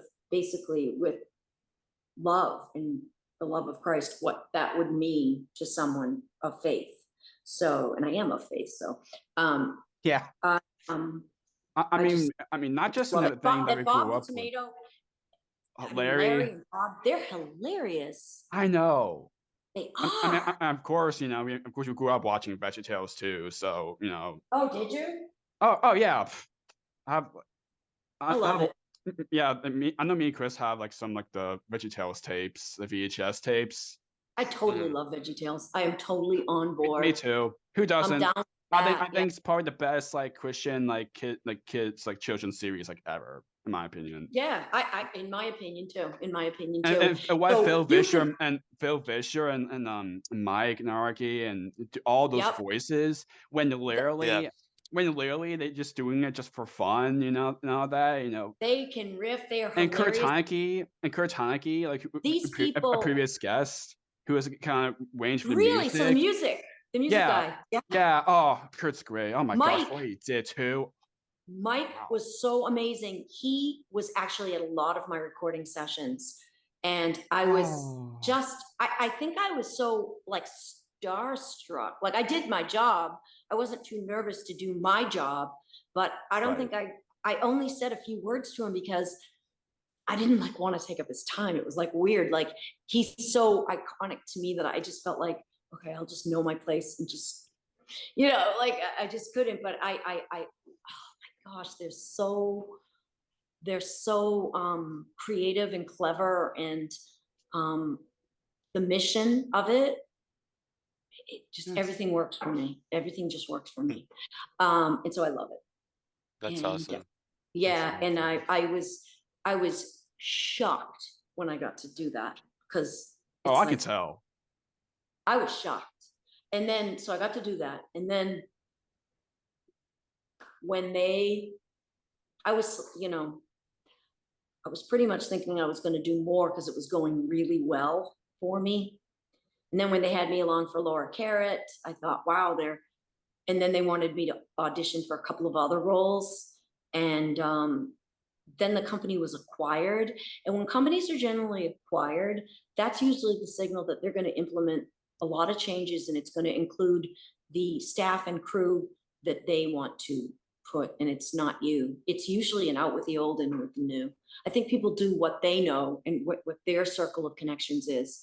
And not only was it acquired, it moved. So it went Hollywood. So then, if you could get like a name person versus an unknown, why wouldn't you hire all famous actors? So when the budget was able to afford the famous actors, well, that's when the whole thing went Hollywood, So I'm not sure what it's like today. I haven't watched it only recently, in recent times, but the banter between Larry and Bob is so undeniable, and Junior Asparagus is adorable, and just all the characters. I can't say enough about it. Nice. I can't say enough about it. Absolutely. And hey, I like salad, so there you go. VeggieTales works. There you go. Big salad Yes. fan. So Right. So aside from voicing characters and things like that, you've also done voiceover for a number of commercials. What's that? What's that part of voiceover like?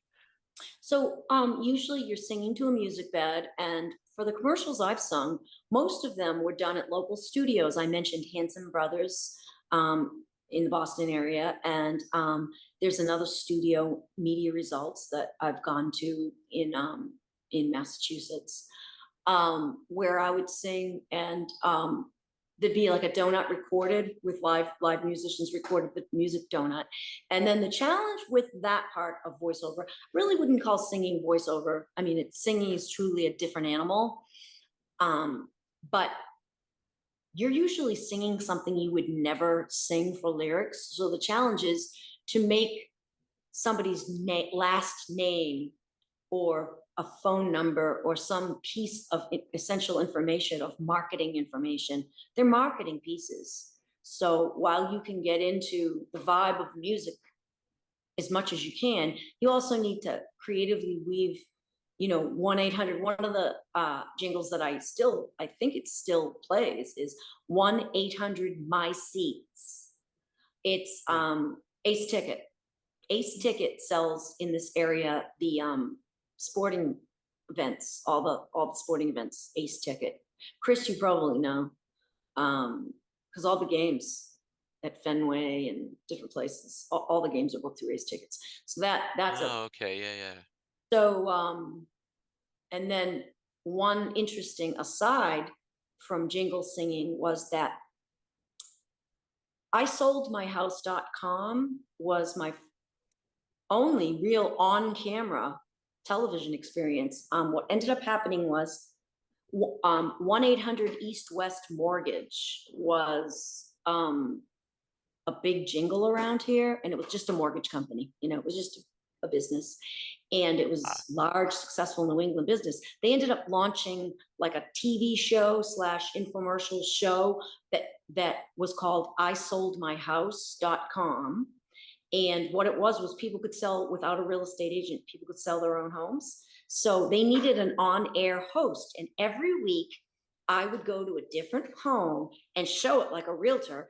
But as my co-host, the jingle that we played for isoldmyhouse.com and eastwestmortgage.com that was played on the radio, and constantly, I might add, they were all drive time media buys, and everything was very common, popular jingle, overplayed, I should say, not popular.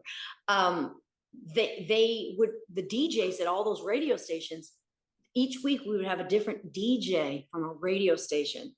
So they would be my co-host. So you'd have like a Kiss 108, and there was a popular DJ, Romeo, from Kiss 108. He'd come on, and we'd co-host, and we'd show the house together. I had so many adventures. I drove all around Maine, New Hampshire, Rhode Island, Connecticut, upstate New York. I showed, not really New York, maybe that's not right. So, but anyway, in New England, all around the New England area, I'd go and I'd show houses, and it was all on camera. So that was 2 years worth of on camera stuff. Oh, wow. And after that, I went, I don't like on camera. Just get me back into the studio. I love audio. Yeah, I want all the voiceover stuff. Yeah. Yeah, voice. I know you did some like commercials that you kind of have on your website, like Dunkin' Donuts, HP, and Wendy's, and yeah. So I do. Those were voiceovers. Those weren't singing jingles. Those would be like voiceovers that were probably produced at Soundtrack in Boston. So those were commercials where you'd have. They're probably. Some of them would be regional commercials. I've only done 2 national things, and one was played during the Super Bowl, and the other one, I forget actually. Anyway, yeah, and I've done a lot of corporate presentation work.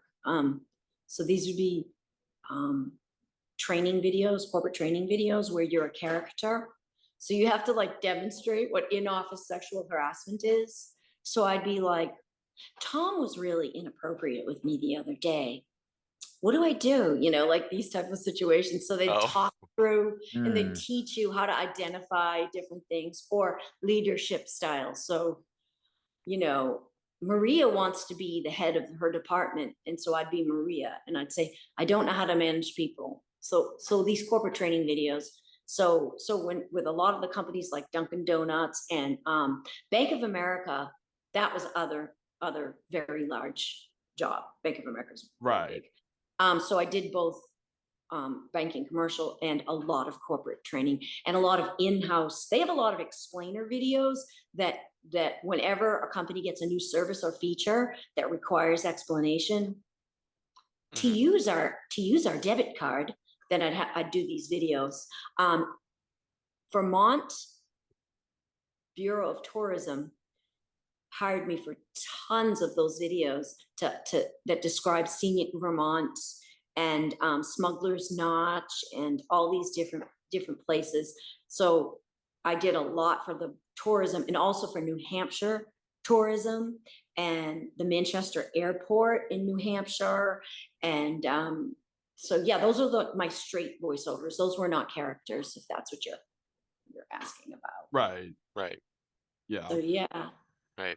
So yeah, a lot of fun. So were you about to say something, Gigi? I said, were you about to say something? No. Oh, okay. I've talked enough. No worries at all.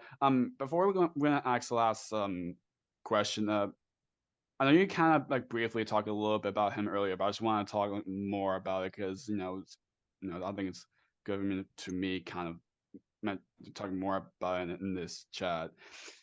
Because you kind of talk about a little bit, with Fred Rogers and how how he is to when he's done with the program and all that. I mean, I feel like if he didn't do his program from like bottom of his heart, what's best for the children and what's on that, I don't think the children's media will be like this. I Like completely agree with that. if it wasn't for him. And I then completely agree. Sesame Street and then all that, and of course we chat with a couple of people who were involved in that program, including Francois Clemens, who was the Officer Clemens, and David Newell, who was Yes. Mr. McFeely. Yes. Yep. They were like every time no matter what, if any of the Mr. Rogers fan or a normal person, like you talk about more about your involvement in the program, they just want to take their time and just like said a lot of stories just about working with Fred, Mhm. because it really showed how like how such like a bright person that he was, not Mhm. to adults and children alike. So so I'm glad we still have type of great children's media that Mhm. we still have. So I mean, I'm sure that I feel like there'll be shows. I feel like today's generation, I know that some shows like the way we grew up, where it was like what was that show about? But at the same time, you kind of have to understand, it's their, it's today's kids. I think that's their shows. They want to, it's just something that kind of have to, because of course we didn't, of course because even though we're three of us, we're like we're born in 2000s, we still got to grow up watching Mr. Rogers, and because the way we actually grew up with the show, that we were just like, he did all of that as a Mhm. passionate way. Well, he just didn't do it as a performer and an on-screen No, person. no, no, no, His no, he did. No, he litigation and did. going He to did. Washington and That's changing. him. That's him and out Yeah. with the camera. That's He's how a he mission. is.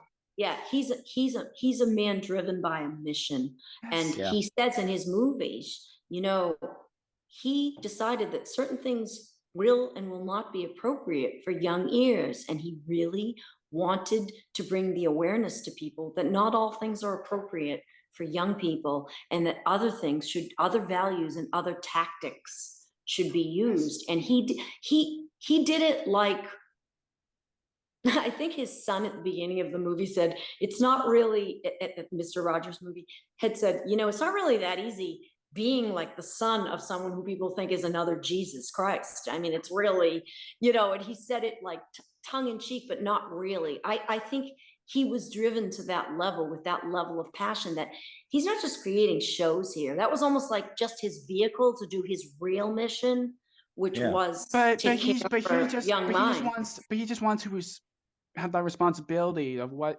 he wants to do. It's not like he just want to make a show like, oh, just to do that. And like, no, like Right, he just right. like No. he just wants to No. he wants children just like, hey, like I like you just the way you are. You're special. Right, right, right. No, he focused on the human being as a worthwhile, lovable individual. And Yes. and he didn't focus on, I mean, obviously, you're not going to watch Mr. Rogers all day. That's not going to happen. That's not life. We're going to go, Right. we're going to walk in and out of other rooms during the course of our lives. And the Mr. Rogers room is a very warm, comfortable room to walk in, but it's just one of many rooms that we will ever walk in and out of. And I think that to be able to go back to that place, kind of, you can get like a sense of comfort from it, but I think that, I don't know, I know how worthwhile it is, but I think his mission of that, planting that seed in young people, that they're valid, that they're worthwhile, that even if they're unique, that so what? So Yeah. there's nothing wrong with and no matter what you're thinking of Right. yourself, you're accepted. I also think that it was a very good, he didn't just do it, but it also comes up at a good time in our life where maybe we haven't even gone to pre-K yet. Maybe we're at home and we see these messages, because we all know that the minute you're in kindergarten and then it gets worse in first and second grade, it's impossible to be in a group and never compare yourself to others. It's like Right. impossible.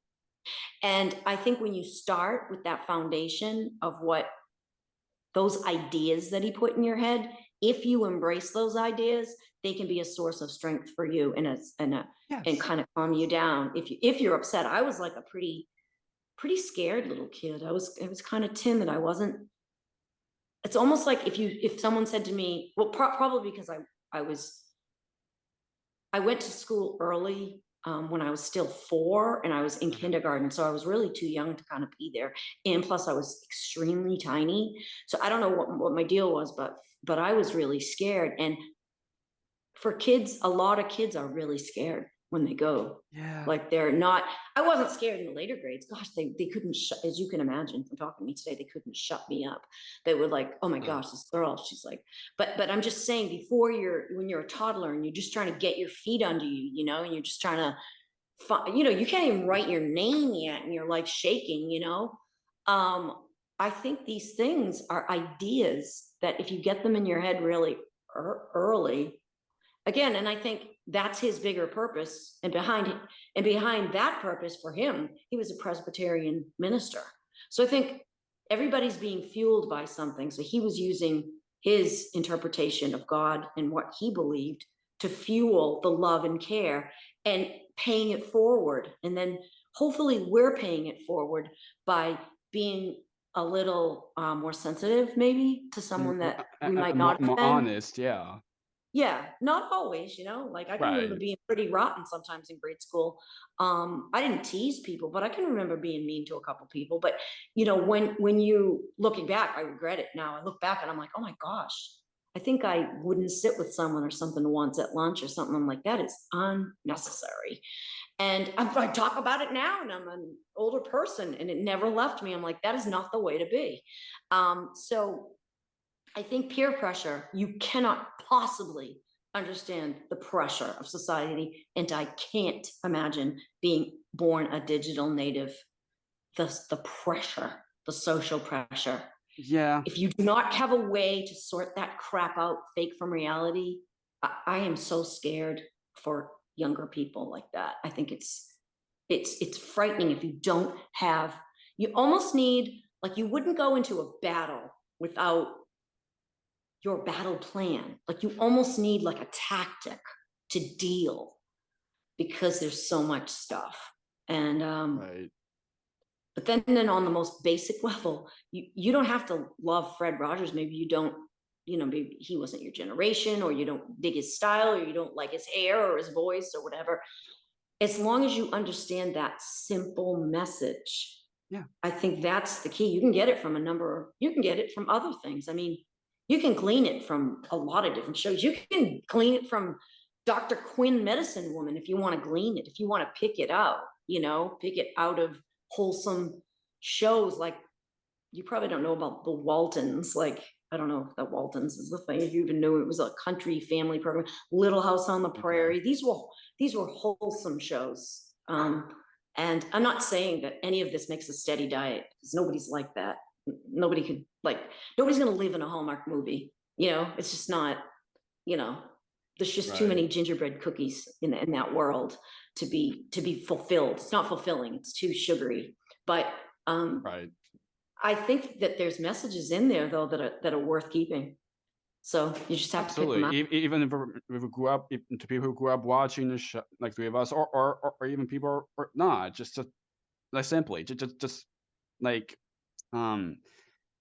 like understand what he's coming from, and what he is to children and all that, you know. And that's what matters, and that's what David and Francois, such great guys, really. That's what they really said when, you know, about him, you know. So that really, Those must have been super fun interviews for you to do. I mean, those are probably for sure. mind oh, blowing. they're just Absolutely. they're just the best, like down to earth people ever. Yeah. Not just because they work with Fred or anything. Well, I mean, yeah, duh, but like they they understand more of who they are, and because I still remember Francois' story when he you because in the '60s where like he was like a because this because that was when the segregation was like still a thing before come I together. know. Yeah, Yep. yeah. And when like I think remember when he first started work with Fred, and then Fred was like Fred would say to him, it's like, "Hey, I'm Francois," and he said, I think he said something like he said like, I like you just the way you are, or something like that, like to Francois, and he said, you said that to me, you know. Like he meant that so much that he was Oh just yeah. starting Oh crying. yeah. And he still cries about it still to this day, even like it goes to show Because like, it's deeper than words. It goes beyond yes, words. The spiritual thing. It really is, because Mhm. one of the Fred episodes, there was like, I think they were like they had tired feet or something, so they were like in a basin, the two of them. They were like washing their feet together. Was it those Yeah. two characters? right, And yeah, with Mhm. Fred and then France, yeah, yeah, I think they have those that yeah, I was remember like those. such I a remember those very beautiful well. way to demonstrate tolerance, and like I'll Yes. basically put this part of my body in with you because I don't have a problem with you.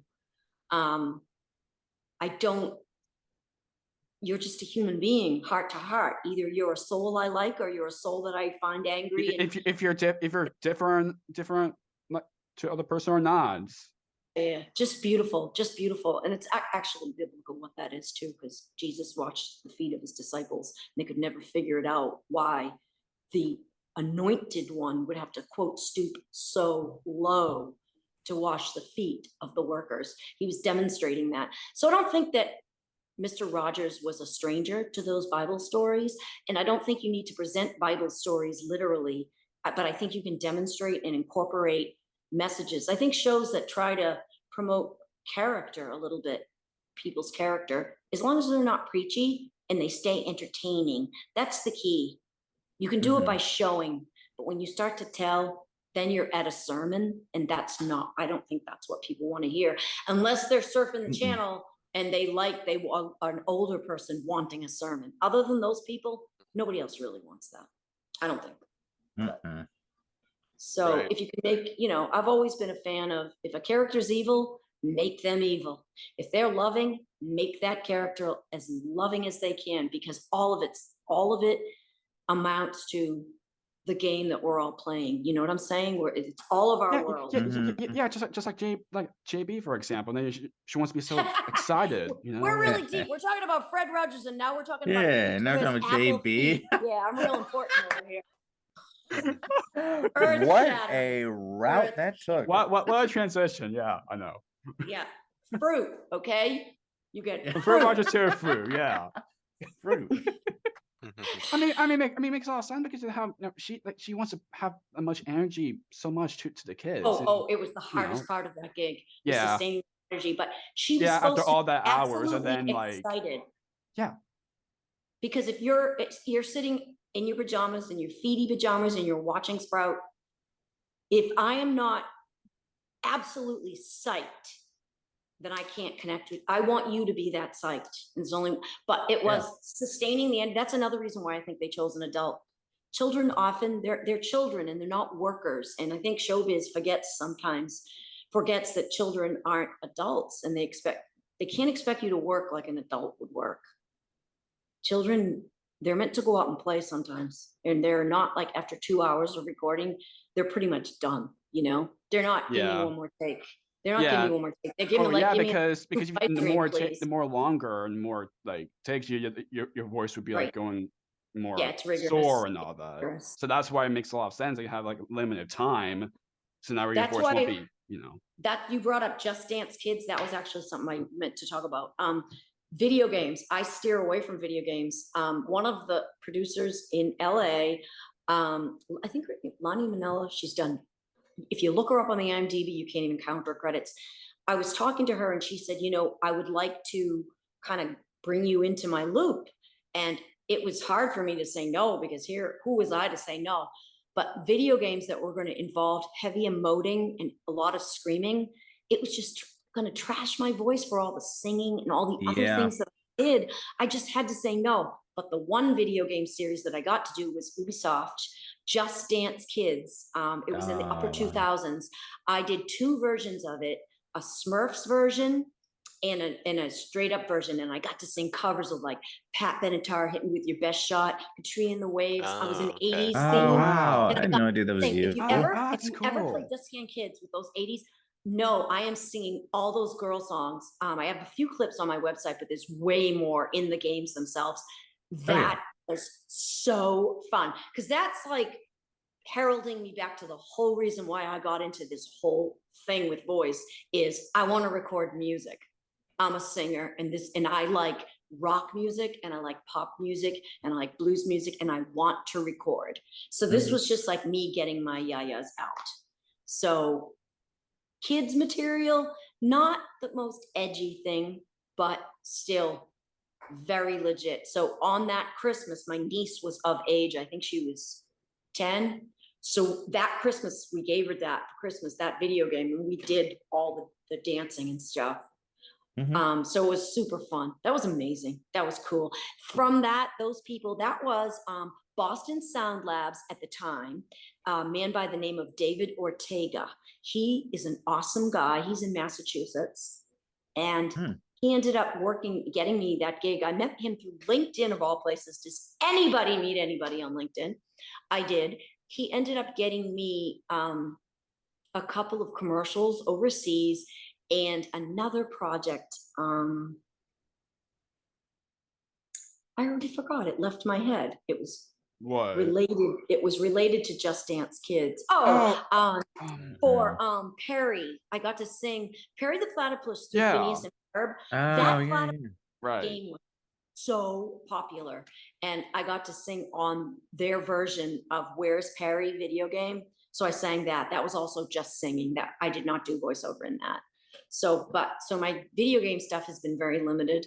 And when I do it, and I still do it for some companies in overseas companies, it's very much ELA, which is English language arts. So I'm teaching non-Americans to speak English. So there's phonetic pronunciations that you need very specifically.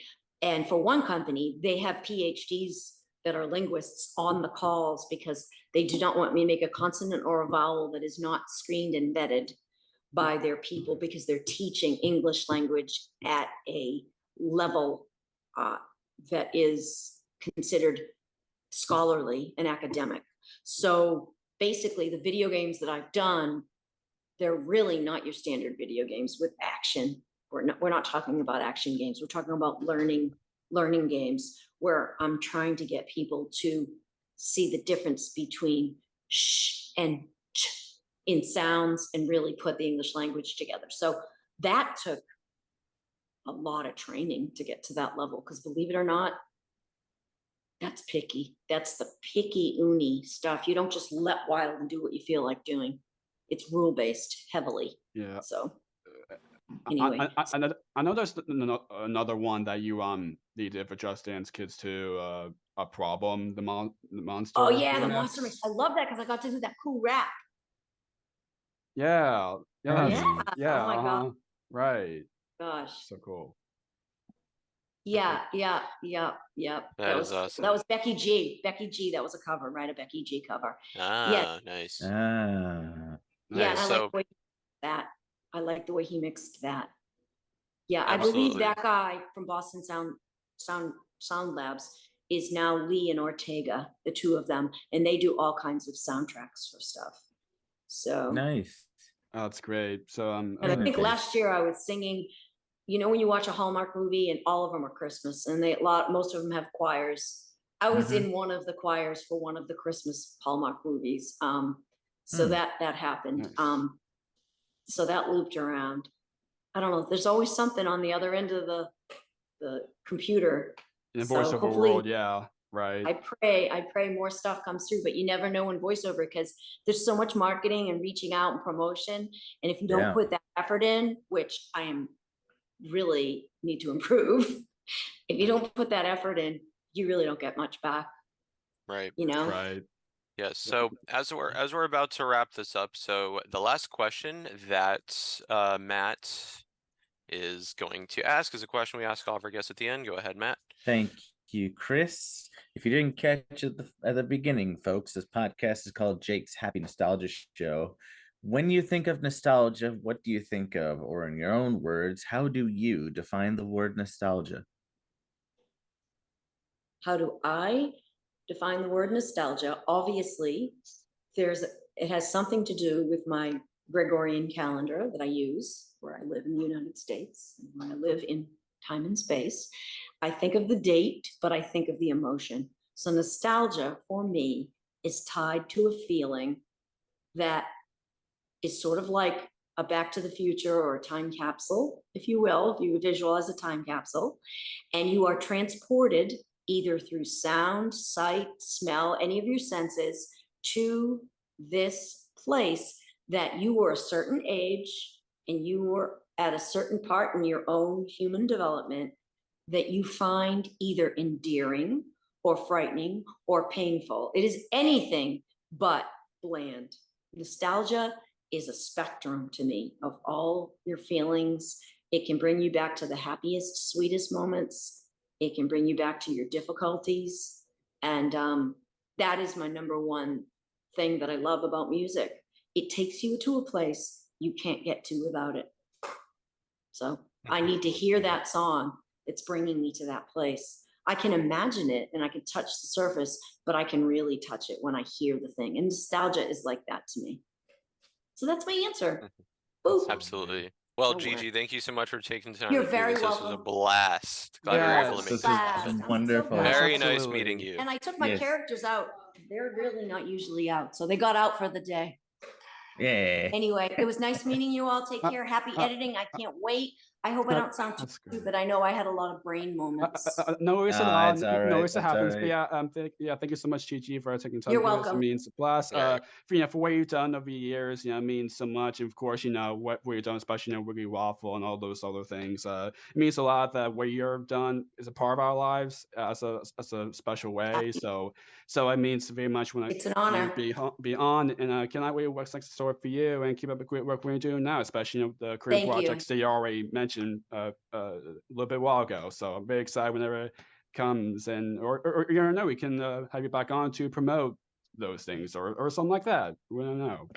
We'll see what fate has for us, right? Well, Yeah. good luck Mhm. with your show. I'm wishing Thank you you all so the much, Gigi. luck with Thank your you. show. And Thank you. I'm Love looking this show forward to so hearing much. this episode. Yeah, Absolutely. All right. soon. Enjoy the rest of your day, Gigi. Thanks You as again, well. Gigi. Bye-bye, guys. Take care. Bye. You too. Bye. Take care. Bye. Bye. Yes, it's goodbye from us as well. We absolutely enjoyed our time with Gigi Abraham. Links to her website and social media will be in the description down below for people who want to connect with her and check out her work. But it's goodbye from Gigi. It's goodbye from us as well. Keep on the lookout for more wonderful interviews coming your way. As always, Jake, take us home. What do we say? Keep nostalgia alive. Take care, everyone. See you next time. Take care. Bye. Bye. Bye. Thank you for tuning in to another wonderful Jake's Happy Nostalgia Show episode. Be sure to follow Jake and the Happy Nostalgia team on social media, check out our website, and stream the show wherever you find your favorite podcasts. And as always, remember to keep nostalgia alive. Bye-bye.